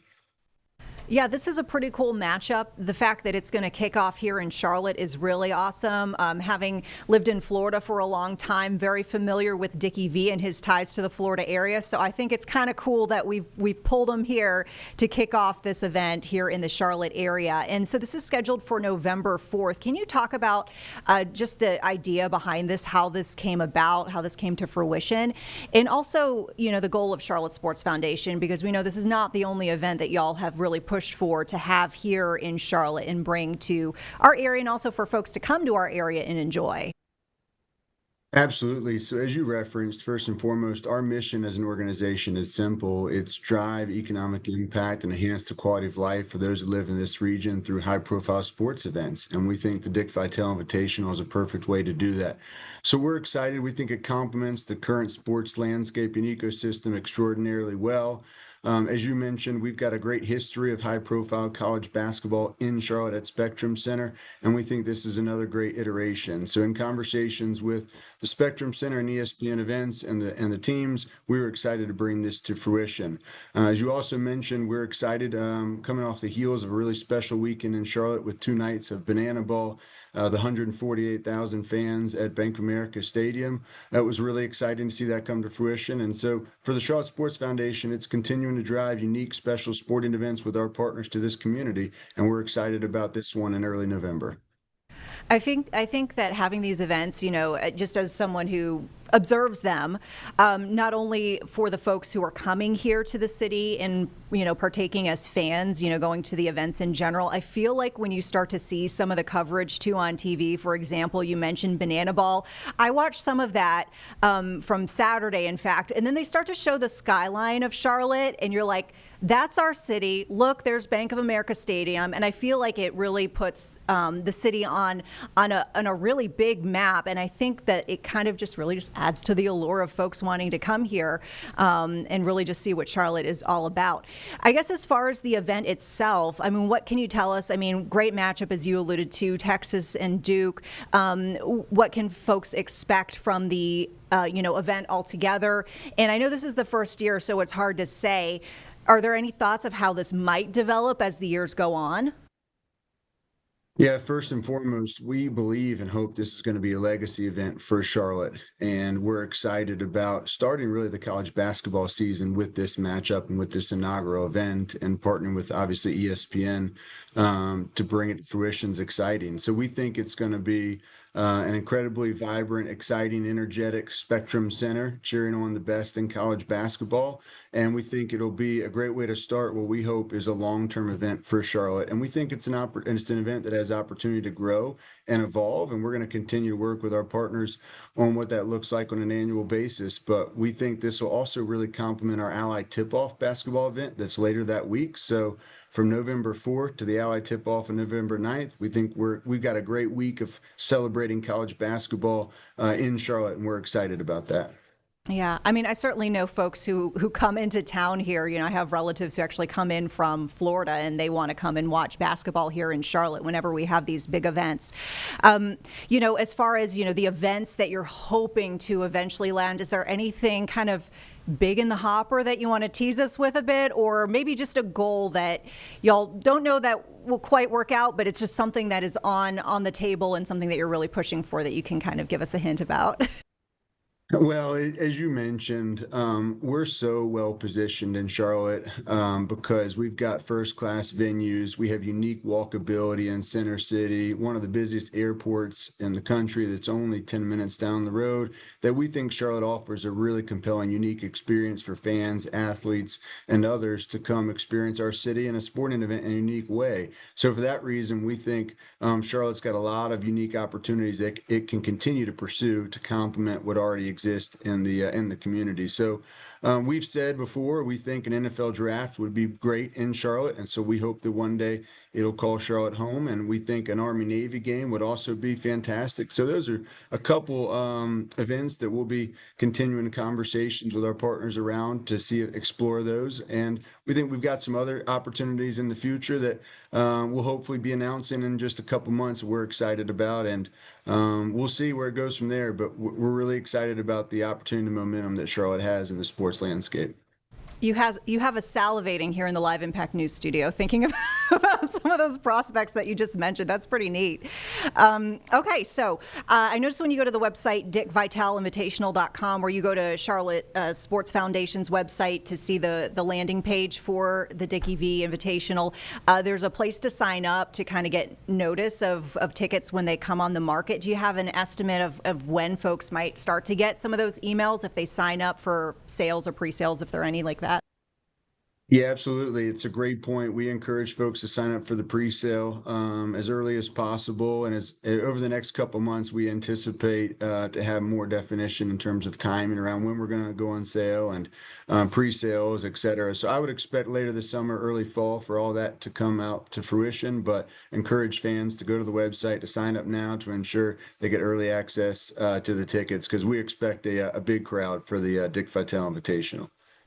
And we'll remind folks once again, dickvitalinvitational.com is where you can find more information. We'll connect you as well on our website, WCNC.com, and with our mobile app. And the date to mark on the calendar, Tuesday, November 4th. Will Pitts with Charlotte Sports Foundation, thank you so much for taking the time. And when you land the NFL draft, please come on Live Impact News first and let us know. Thanks for having me. Really appreciate it. Take care. All right, you too. All right. Thanks so much once again to Mr. Pitts for on Live Impact News. We want to turn the page, and we kind of showed this in our 3-box a few moments ago, but we've got some live feeds coming to us from the White House, and President Trump, we know, is participating in what's called an Invest in America roundtable right now. He made some remarks a bit earlier, and it looks like there's some discussions still underway, but just a quick kind of synopsis. There are CEOs in attendance here, along with leadership for the country in this roundtable event that is touting a program that the president said would deposit $1,000 in investment accounts for newborn Americans, and this is part of his so-called Big Beautiful Bill. So let's listen in live right now on Live Impact News. Compounding to work for our kids, building a future for them from day one. This mission is personal to me, and it's core to us at Uber. Every day we see people using our platform to create opportunities for themselves, to save for a home, to pay for tuition, to build their own American dream one trip at a time. And that's why Uber is so proud to support this bill, which also includes benefits for millions of Uber drivers and couriers in the form of no tax on tips. Mr. President, our earners are grateful for your support. Thank you very much. Right? What a great job. You know, when you think we're doing a lot of work on Iran right now, and yes. I see that what you just said, you came here and Absolutely. They took it all away from you, and you started, and you've become one of the biggest anywhere in the world. What a great story that is. Thank you very much, Mr. Congratulations. President. And we wish you all the success there. Thank you very much. We'll need it. We're going to need it for that. That's it. They're tough negotiators. They're great negotiators. Yes. Among the best. Look at you. Thank you very much. Appreciate it, Dara. Jason, please. Thank you, Mr. President. I want to first start off by thanking you for your leadership. your vision, your commitment to workers and families throughout this country. The One Big Beautiful Bill would not have been possible without you. And it delivers the largest tax cut in U.S. history, the largest mandatory spending cuts in U.S. history, the most significant welfare reforms in U.S. history, and the largest one-time investment in border security. So it's things to be extremely proud about. Representing Southeast Missouri, I'm extremely proud about how you're delivering for working families. No tax on tips. A waitress like the waitress in Nevada that talked to you about no tax on tips, and the other 4 million tipped employees in the country, they will see an extra $1,700 in their paycheck because of the no tax on tips. That's significant for someone who's just trying to put food on their table and clothes on their backs. The linemen working overtime to restore power will get an additional $1,750 into their paycheck. Seniors will get $72 billion in tax cuts. The Trump investment accounts will be a game changer for new parents, even before their newborn baby can walk or talk. Their child will have money saved to one day learn a trade, start a business, or to buy a home. Every child born under this policy will have a better shot at a future. It does not matter if they live on a city block or on a county road. This will make a significant difference to their lives, and it's because of your leadership, Mr. President, and we say thank you.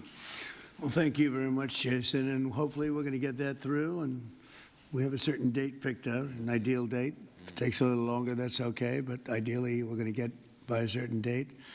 And again, I think it's one of the most important pieces of legislation we've ever had before us and that the country's ever had. Sure. I'd like to ask, if I might, Brad Gerstner, one of the most successful people in our country. I'm a friend of Michael very much, and Michael has great respect. And if you don't mind, Brad, I'd like to say a few words, please. Thank you. Well, first, it's a great honor and privilege to be here. We wouldn't be here without your leadership. And for me personally, to be here with my son, Lincoln Gerstner, happens to be named after the gentleman over your right shoulder. Where's Lincoln? Well, he's good looking. He's much better looking than you. What happened? You know, hey, we all want our kids to be better than ourselves. But it was around our small kitchen table that this idea was really born. I started off like Jason Smith in a small rural town in Indiana. My dad had lost everything in 1978 trying to start an auto parts company, and the Japanese were tearing apart our auto industry. We had double-digit interest rates and inflation. Our family mortgaged the house to keep the company going and ultimately lost everything. So I know a little something about starting with nothing. And I know what it felt like that first time you had a little skin in the game, where you thought you had a shot. You went from nothing to something.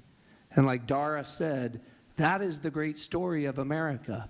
The promise that there's mobility, the promise we can move up that ladder. But today, we've moved to a society of dependency, right? I saw somebody answer the White House's tweet on this today by saying the answer to socialism is more capitalism. This is more capitalism. Yeah. This is aligning every child in America with the upside of free markets and the benefits, and that is your Main Street agenda, Mr. President. No tax on tips, that doesn't help rich folks. That helps the people who feel left out and left behind. No tax on overtime, no tax or deduction on Social Security, and the Trump accounts, right, that everybody in this room are here and we've been working so hard on but would never come to fruition without your leadership.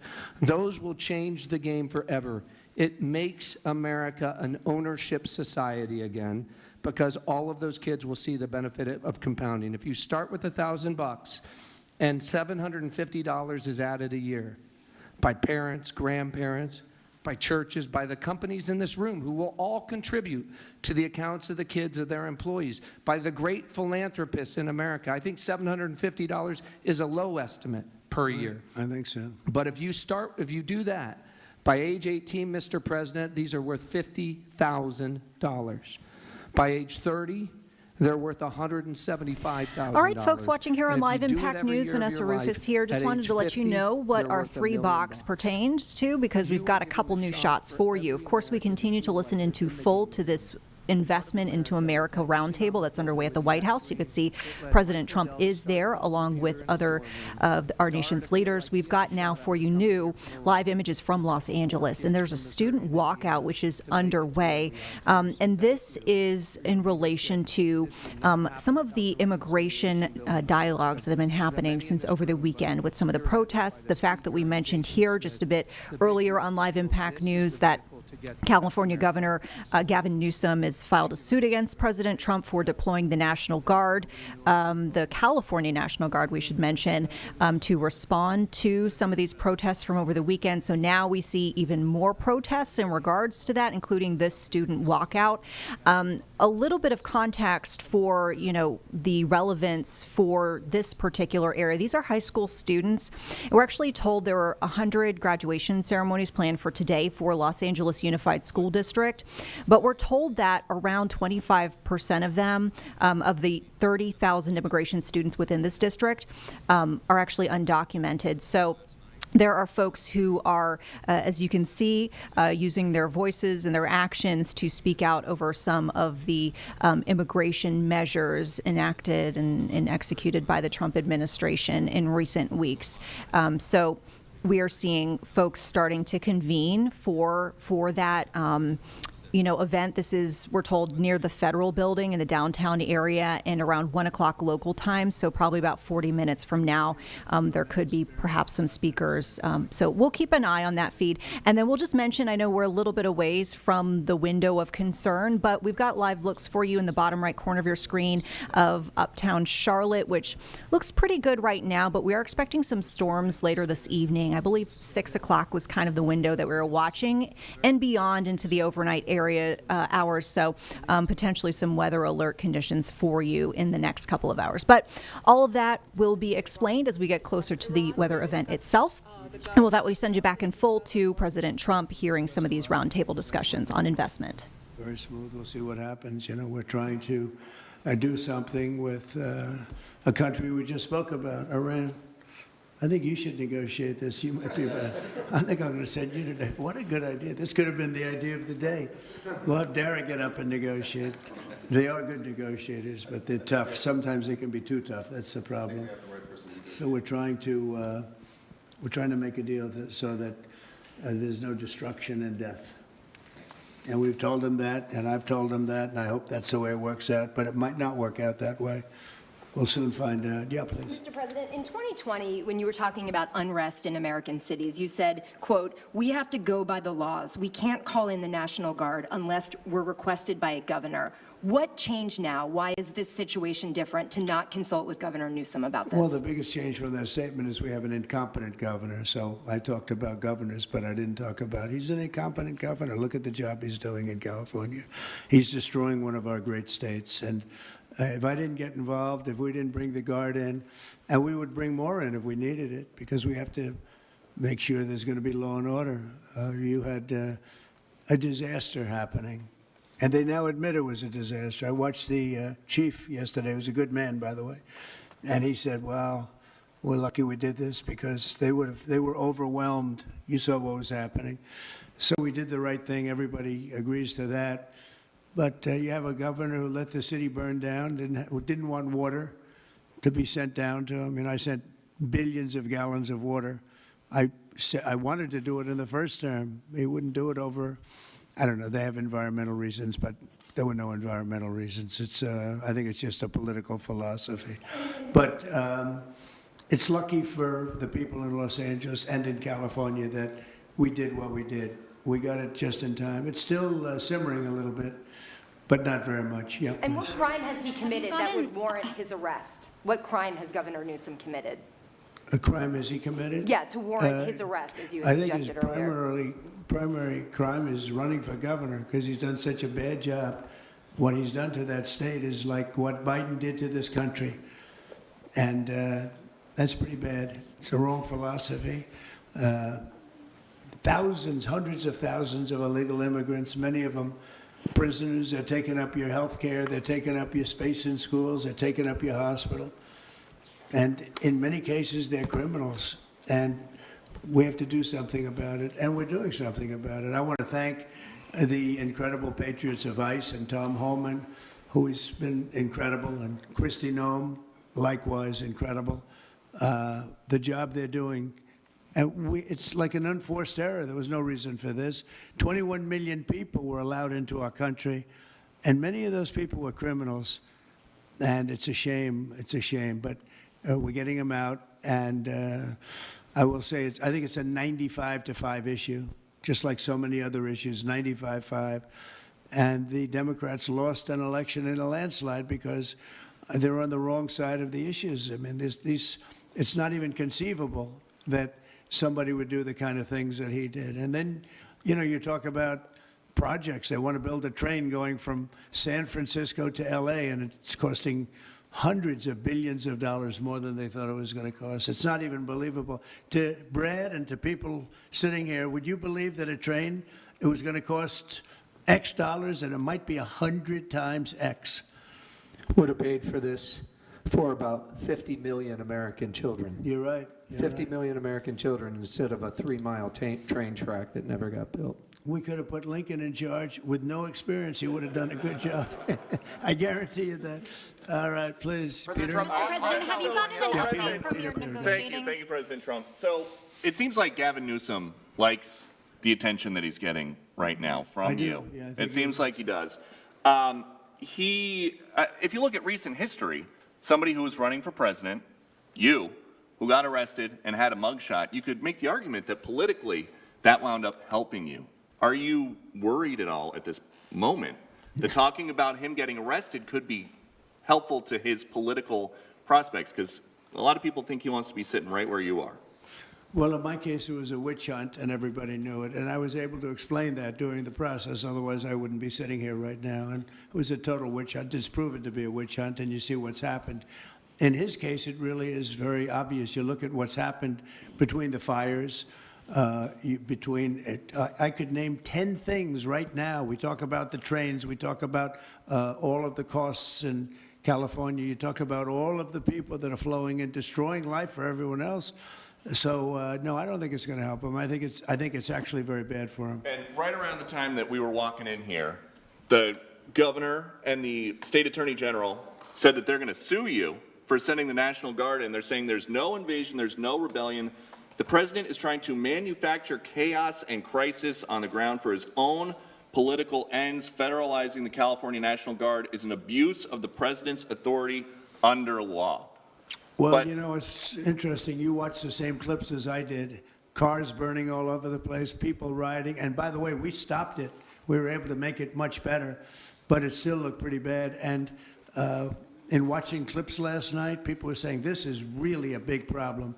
And until we went in, if we didn't do the job, that place would be burning down just like the houses burned down. They were in big trouble last night, Peter. You know it. And the night before, and the night before that. And I feel we had no choice. I don't want to see happen what happened so many times in this country. I watched Minneapolis burn. Look at what happened in so many different parts of California. You take a look at what happened in San Diego. There's so many different places where we let it burn. We wanted to be politically correct. We wanted to be nice. We wanted to be nice to the criminal. And what you're doing is destroying the fabric of our life in this country. No, we did the right thing. We've been given credit by people that I would least suspect. Why I would say that some of the people that came in and said, thank goodness, they said, some of them, thank God that Trump got involved. And I'm very happy I got involved. And I think Gavin, in his own way, is probably happy I got involved. Yeah, go ahead, Peter. What do you make of the fact that he says, you want a civil war on the streets of America? No, it's just the opposite. I don't want a civil war. A civil war would happen if you left it to people like him. And I liked him. You know, I always got along with him. Never had a problem with him. But he's grossly incompetent. Okay.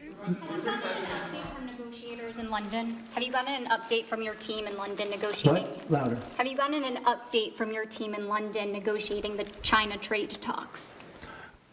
We are doing well with China. China's not easy, just like your home country is not easy there.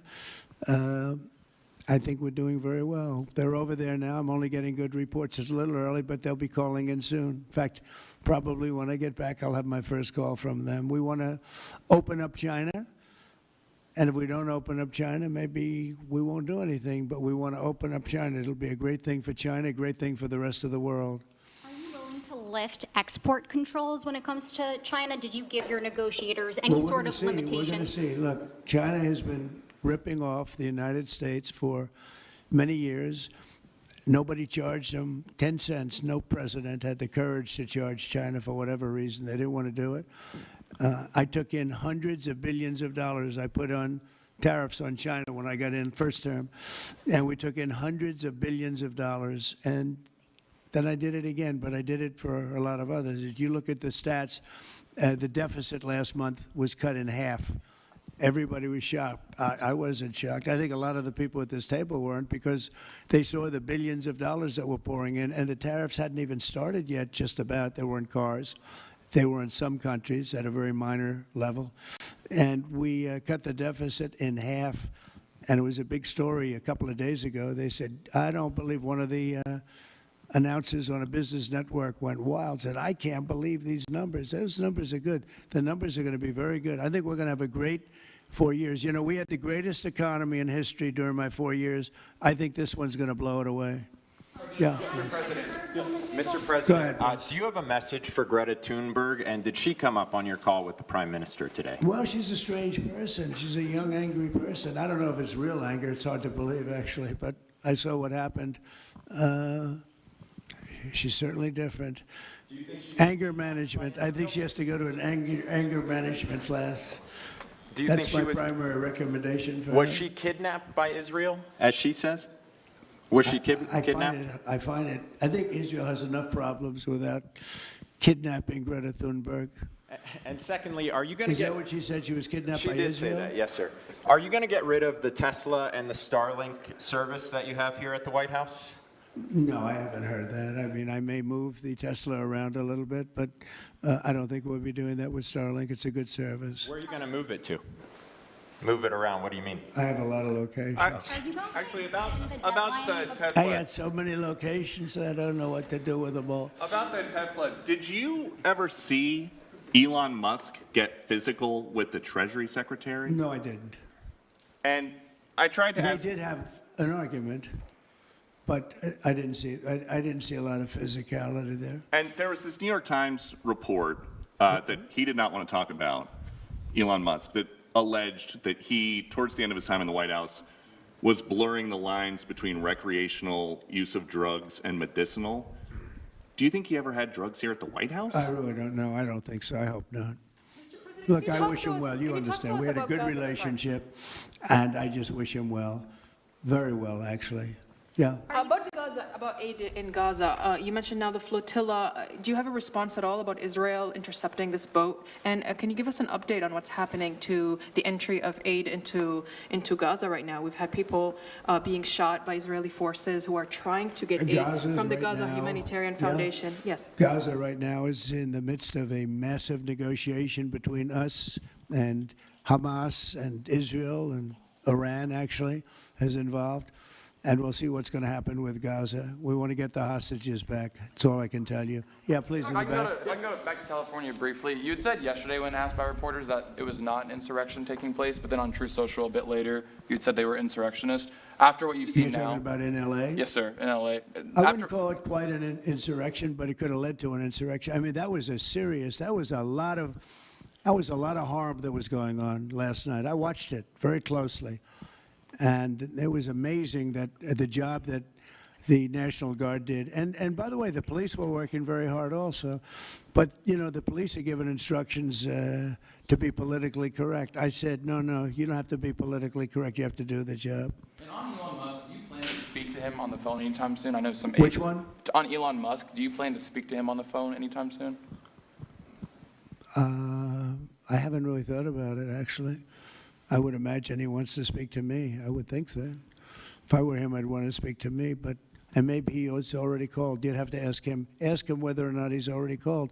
But I'd have no problem with it. If he calls you, pick up and speak to him? Well, I don't want to say that, but I would imagine he'd want to talk to me.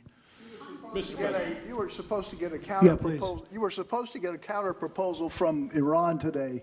Have you gotten that proposal? And what is the main impediment? We have a meeting with Iran on Thursday, so we're going to wait till Thursday. And what's the main impediment to getting a deal? Well, they're just asking for things that you can't do. They don't want to give up what they have to give up. You know what that is. They seek enrichment. We can't have enrichment. We want just the opposite. And so far, they're not there.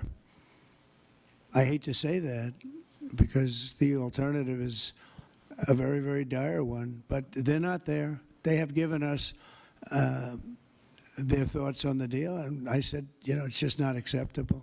This is the main topic for Prime Minister Netanyahu today when you spoke? I would say. We're going to break in here and come back to the president just as soon as we can, but we've got some brand new information here into the Live Impact News studio, and this regards an arrest of a CMPD officer. So we just got this information from CMPD itself. This is what it says. An Internal Affairs Division has been conducting an internal investigation following the arrest of a CMPD officer. The officer's name is Jonathan Nicholas, and we're told this arrest happened outside of the Charlotte-Mecklenburg area, but within North Carolina jurisdiction. So it sounds like yesterday, Officer Nicholas is being accused of being arrested, was initially stopped for speeding, and then later arrested for driving while impaired.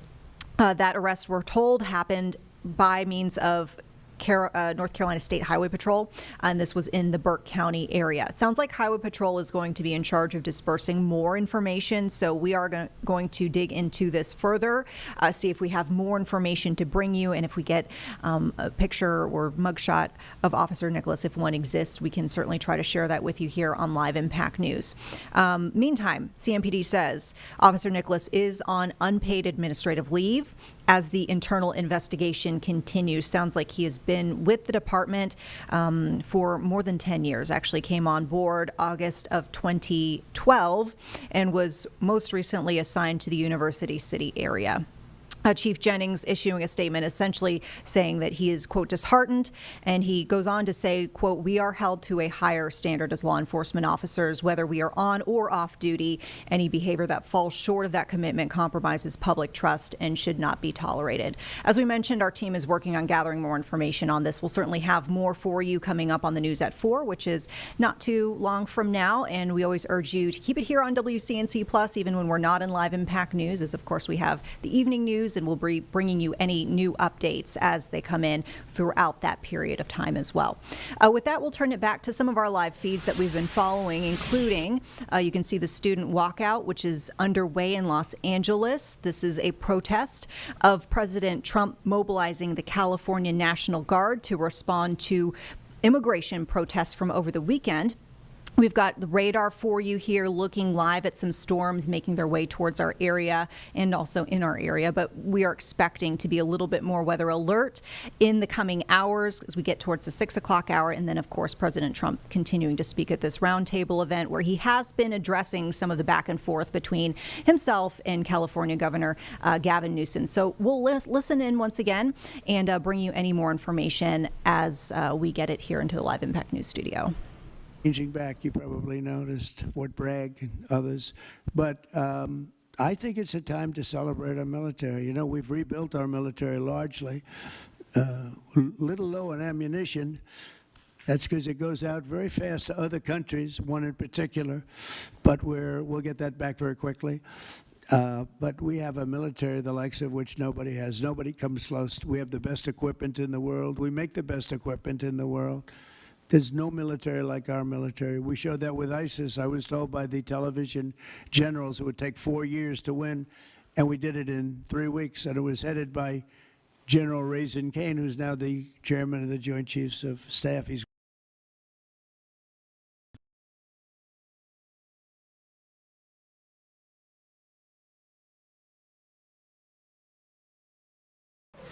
Right. We're going to work on getting that feed corrected for you. As you saw, the president's feed out of the White House froze for a bit, so we'll work on that. But pretty timely, as we talked about, kind of his back and forth with California Governor Gavin Newsom. We know, as we mentioned here just several moments back on Live Impact News, the governor is filing a suit against President Trump for mobilizing the California National Guard. It sounds like Newsom administration within the state, and we heard the AG speaking there in the state. Concerned with potentially an overstep of boundaries by President Trump. President Trump saying this is within his rights, so that is going to be a legal challenge. But we also heard from the governor himself, Gavin Newsom, weighing in on the situation, including what we heard some remarks from the president earlier today. Maybe he is agreeable to arresting the governor. So let's listen to thoughts on that from California governor. Well, I mean, look, Donald Trump has created the conditions you see on your TV tonight. He's exacerbated the conditions. He's, lit the proverbial match. He's putting fuel on this fire ever since he announced he was taking over the National Guard. An illegal act, an immoral act, an unconstitutional act, and we're going to test that theory with a lawsuit tomorrow. Well, under his executive order, it specifically notes, and under what the DOD did, is they had to coordinate with the governor of the state. They never coordinate with the governor of the state. I've worked with the National Guard. We've deployed the National Guard. We did 3,000+ folks have been doing logistics work and fire recovery work, and they're fighting the fires, the rattlesnake teams. We did the same back in George Floyd. We have no problem working collaboratively in a mutual aid system with local law enforcement, but there's a protocol, there's a process. He didn't care about that. And the worst part, he completely lied. He said in a tweet that everything's now safe, everything's fine. Is that the case, Mr. Trump? He said because he deployed the National Guard. The Guard hadn't even been deployed when he said this. It's Orwellian. Simply lying to people. Unconstitutional, illegal act, his mess. We're trying to clean it up. There's a lot of these folks, a lot of great people out there doing the right thing, but you get these insurgent groups coming in, sort of these anarchists that are in there to create real problems. And they're just playing right into Donald Trump's hand. And they need to be called out. They need to be arrested. It is wrong to destroy other people's property, and it is wrong to create the conditions that only exacerbate this. But Donald Trump, at the end of the day, is the sponsor of these conditions. I mean, where's your decency, Mr. President? Stop. Rescind this order. It's illegal and unconstitutional. And I said it, I'll say it again, it's immoral. You're creating the conditions that you claim you're solving, and you're not. And you're putting real people's lives at risk. This is a serious moment, and it requires serious leadership. And it's time for you to be a commander-in-chief of the United States of America. And I will have your back if you want to work in a relationship of trust and truth in the spirit of our founding fathers. But you come after poor kids, you come after families, we will do everything in our power to stand up and stand in your way. So once again, those were some remarks from California Governor Gavin Newsom upon President Trump's mobilization, federalization of the California National Guard to respond to immigration protests over the weekend. And we continue to see demonstrations across the nation today, including some of the images we're getting out of Los Angeles, where we have, among many events, a student walkout over by a federal building. We actually have demonstrations and protests that are happening in the Charlotte area. We know outside the government center, there are some groups that are actually out there right now. And then we saw some events in Raleigh. It's important to note, too, as far as context here for this back and forth over this particular point of the National Guard. We did see a law professor with George Washington University, Laura Dickinson, say, quote, "This is highly, highly unusual and really outside our constitutional norms and traditions." However, NBC News also reporting that there have been other presidents who have federalized the National Guard during times of unrest. So, for example, President George H.W. Bush using the Insurrection Act to mobilize during the protests, Rodney King protests. We also saw Eisenhower to, enforce desegregation at Little Rock Central High School, and President John F. Kennedy using National Guard to enforce desegregation in Mississippi and Alabama. So a discussion to continue here. And of course, we've got these live aerials for you once again in the Los Angeles area. We mentioned for you earlier, this particular shot is showing high schoolers who have walked out. There are some 100 graduation ceremonies planned for today and tomorrow, and they are also here in this district. The officials are planning for these types of events as well, walkouts, protests. There's enhanced security, we're told, as this is not an unexpected development that we're seeing today. We're seeing, interestingly enough, as far as, additional contacts for this particular district, Los Angeles Unified School District. There are about 30,000 immigration students. 25% of those, totaling about 7,500 students, are actually undocumented. So this topic of immigration certainly hitting close to home for many folks in this district. And so we'll continue to potentially see these protests and demonstrations continuing throughout the day and maybe even the days to come. It looks like the president is still speaking at this roundtable for investment. The topic was not set for this roundtable to include some of the unrest that we're seeing, but of course, questions now coming from reporters. We see the questions being asked and the president now addressing not only this back and forth with the California governor, but also some, his thoughts of, the protests that we're seeing right now. So we've got the feedback for you. We'll listen back live. Of course, anything big and breaking, we'll jump back in. White glove limousine service back and forth, we would have saved billions of dollars as opposed to building this monstrosity that's going up. And I've never seen anything. I've seen cost overruns. I'm a person, I've always done well on cost overruns. I don't have them. But I will tell you, I've never seen cost overruns. You see them where they're 20% more, 50%, 100% more. These are thousands of percent. Nobody even knows. They have no idea. And it was supposed to be from San Francisco to Los Angeles. Well, they just made it way outside of Los Angeles, where it's stopping in the middle of, I don't want to say nowhere, because I happen to like one of those little cities very much, but it's way short of the destination. And our government is saying, why are we involved in this thing? It's been handled so badly before him, but he really blew it. So, all right, one more question. Any of the discussions that were had there and the purpose of that retreat, your time at Camp David? What? Your time at Camp David, can you speak to what discussions were had there and the purpose of that retreat? Well, I don't want to speak to discussions. I mean, I told you what we were there for a little bit. We had discussions on many topics. We had a group of people, large group of people, including generals and admirals and lots of others. And all I can say is our country's in great shape. We're in great shape economically. The bill that Mike and Jason and all the people are working on is going to be, I think, amazing. I think it's going to be one of the most important pieces of legislation we've ever had in this country. It's going to do things that you wouldn't believe. We're going to, I have a very simple phrase. We ran an election on very simple words: make America great again. That's what we're doing. We're making it great. We're making it safe. We're making it beautiful. And we're making it very wealthy again.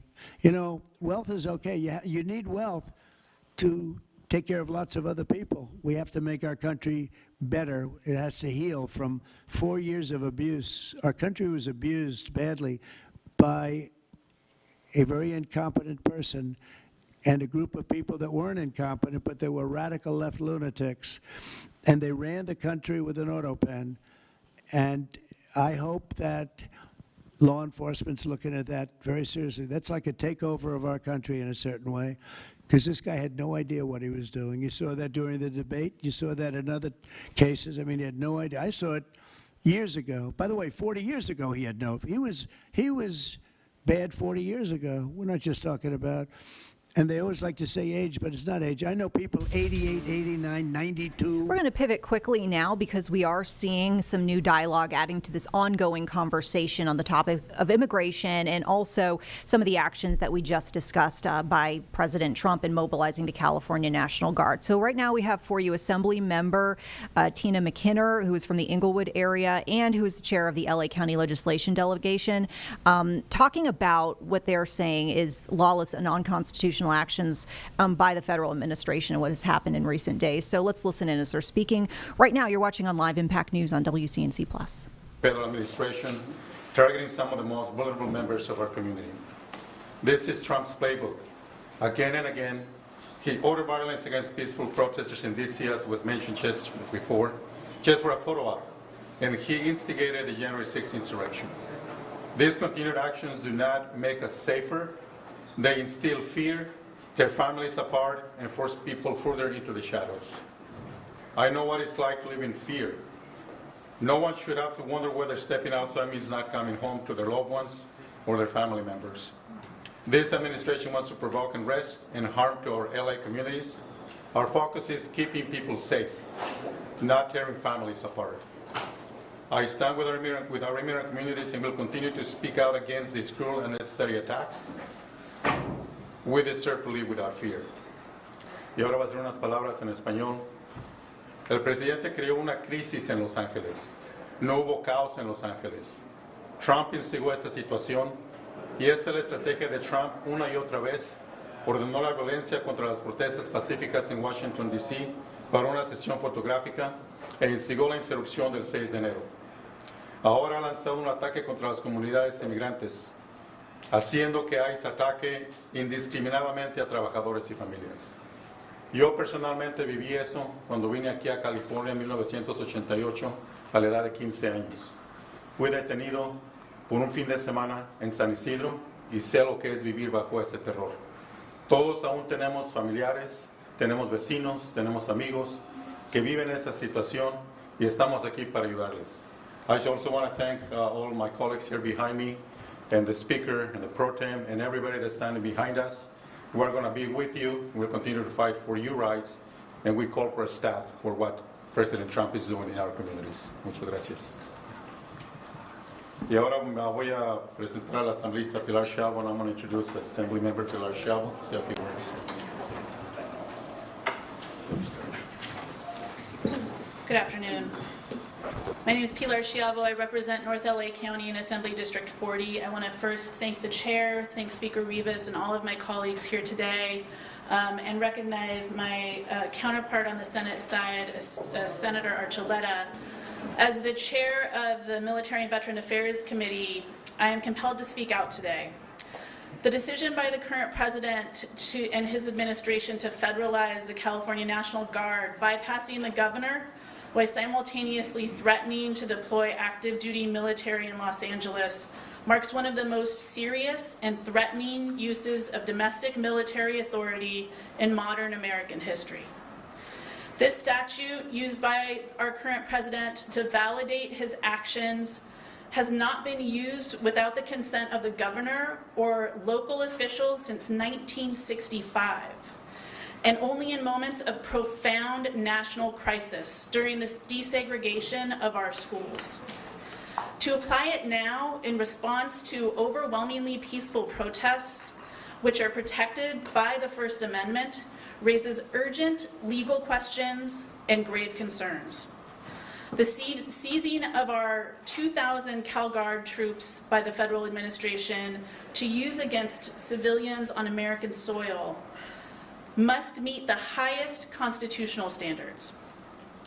The threshold for invoking this power is meant to be extraordinary, involving insurrection, rebellion, or the complete breakdown of civil order beyond the capacity of state and local government to manage.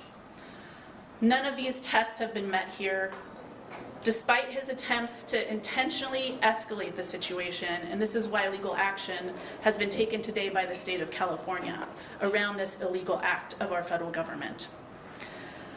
I'm deeply concerned that these actions risk undermining public trust in the National Guard and our CalGuard.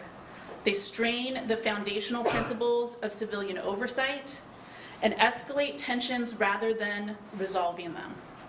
This overreach to turn our military against Americans should send a chill down the spine of every American, especially those who believe in the rule of law, as we all should. I know this would torment my father, who fought to protect and defend this democracy and our Constitution, and died as a result of that service. We must remember that the California National Guard is not a tool for political control or to further a narrative, but it's a public institution of trust and service to safeguard national security. CalGuard was just released 2 weeks ago from months of service to protect Angelenos in the wake of the disastrous LA fires, making this deployment even more stark. We know how to deploy mutual aid and coordinate additional law enforcement support from additional cities and counties. Any presidential action that deploys military force domestically, particularly against our own people, must be guided by the Constitution and the moral weight of democratic values, yet both are absent here. We're here in Sacramento today because we have important work to do at our capital. Our state budget is facing billions in cuts, largely due to a president who is attempting to further enrich his billionaire friends on the backs of hard-working Californians. As we face this unprecedented action and the response to people peacefully protesting, we will not be distracted by the work that needs to make a life more affordable and safer for our communities throughout the state. Today, I call on the President to responsibly de-escalate the situation for the immediate withdrawal of the California National Guard and to relinquishment of Los Angeles to local law enforcement, who have stated and proven that they are more than equipped to handle the current situation.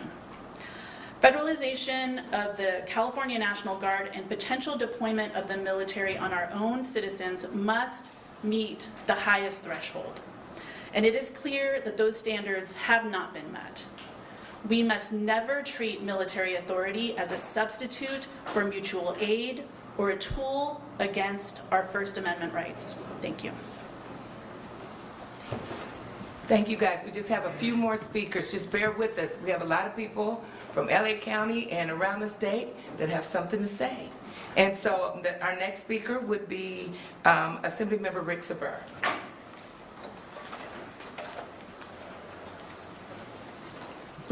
Thank you, Madam Chair. I want to thank Speaker Rivas and Pro Tem McGuire.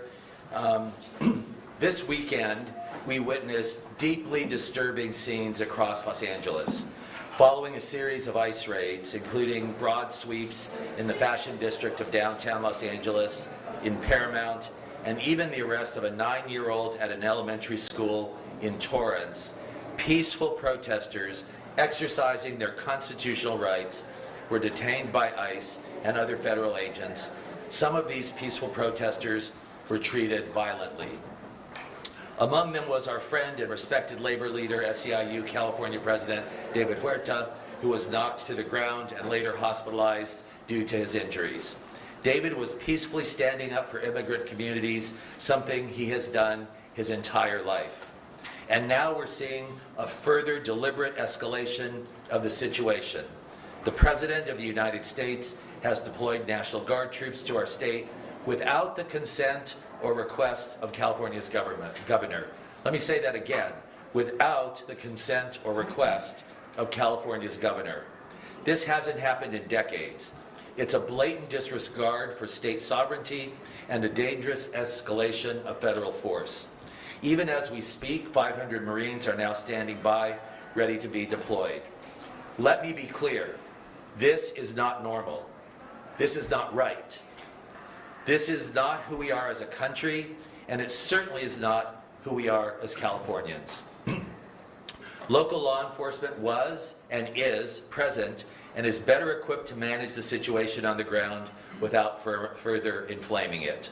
In this moment, I urge all of us, do not meet fear with fear. Do not meet violence with violence. To those who are angry, frightened, or fed up, we hear you. I stand with you. And please speak out peacefully. Use your voice, your vote, your power, but not violence. Do not tear down our community, harm or vandalize local businesses, or attack law enforcement. That is exactly what the Trump administration is hoping for, an excuse an excuse to escalate further and to justify more troops, more chaos, and more fear in our community. Trump is not responding. All right, we'll continue to watch all of the developments out of California and, of course, some of the corresponding protests against the immigration actions by the Trump administration that's happening across the nation, including in our backyard here in Charlotte, North Carolina. We wanted to take a few moments before we turn it over to the news at 4 to let you know that not only are we dealing with a weather impact evening, we're on the lookout for possible strong to severe thunderstorms in the Charlotte area. But we also have some really exciting news here on Live Impact News, and that is weather impact. And this will be a live show that Brad Panovich, our chief meteorologist here, is kicking off for us this evening starting at 6:30. So we just want to let you know as we come off the air with our 6 o'clock news, we want you to keep it here on WCNC Plus because Chief Meteorologist Brad Panovich is going to be coming up with this live weather impact show. He'll be talking about the weather of the day.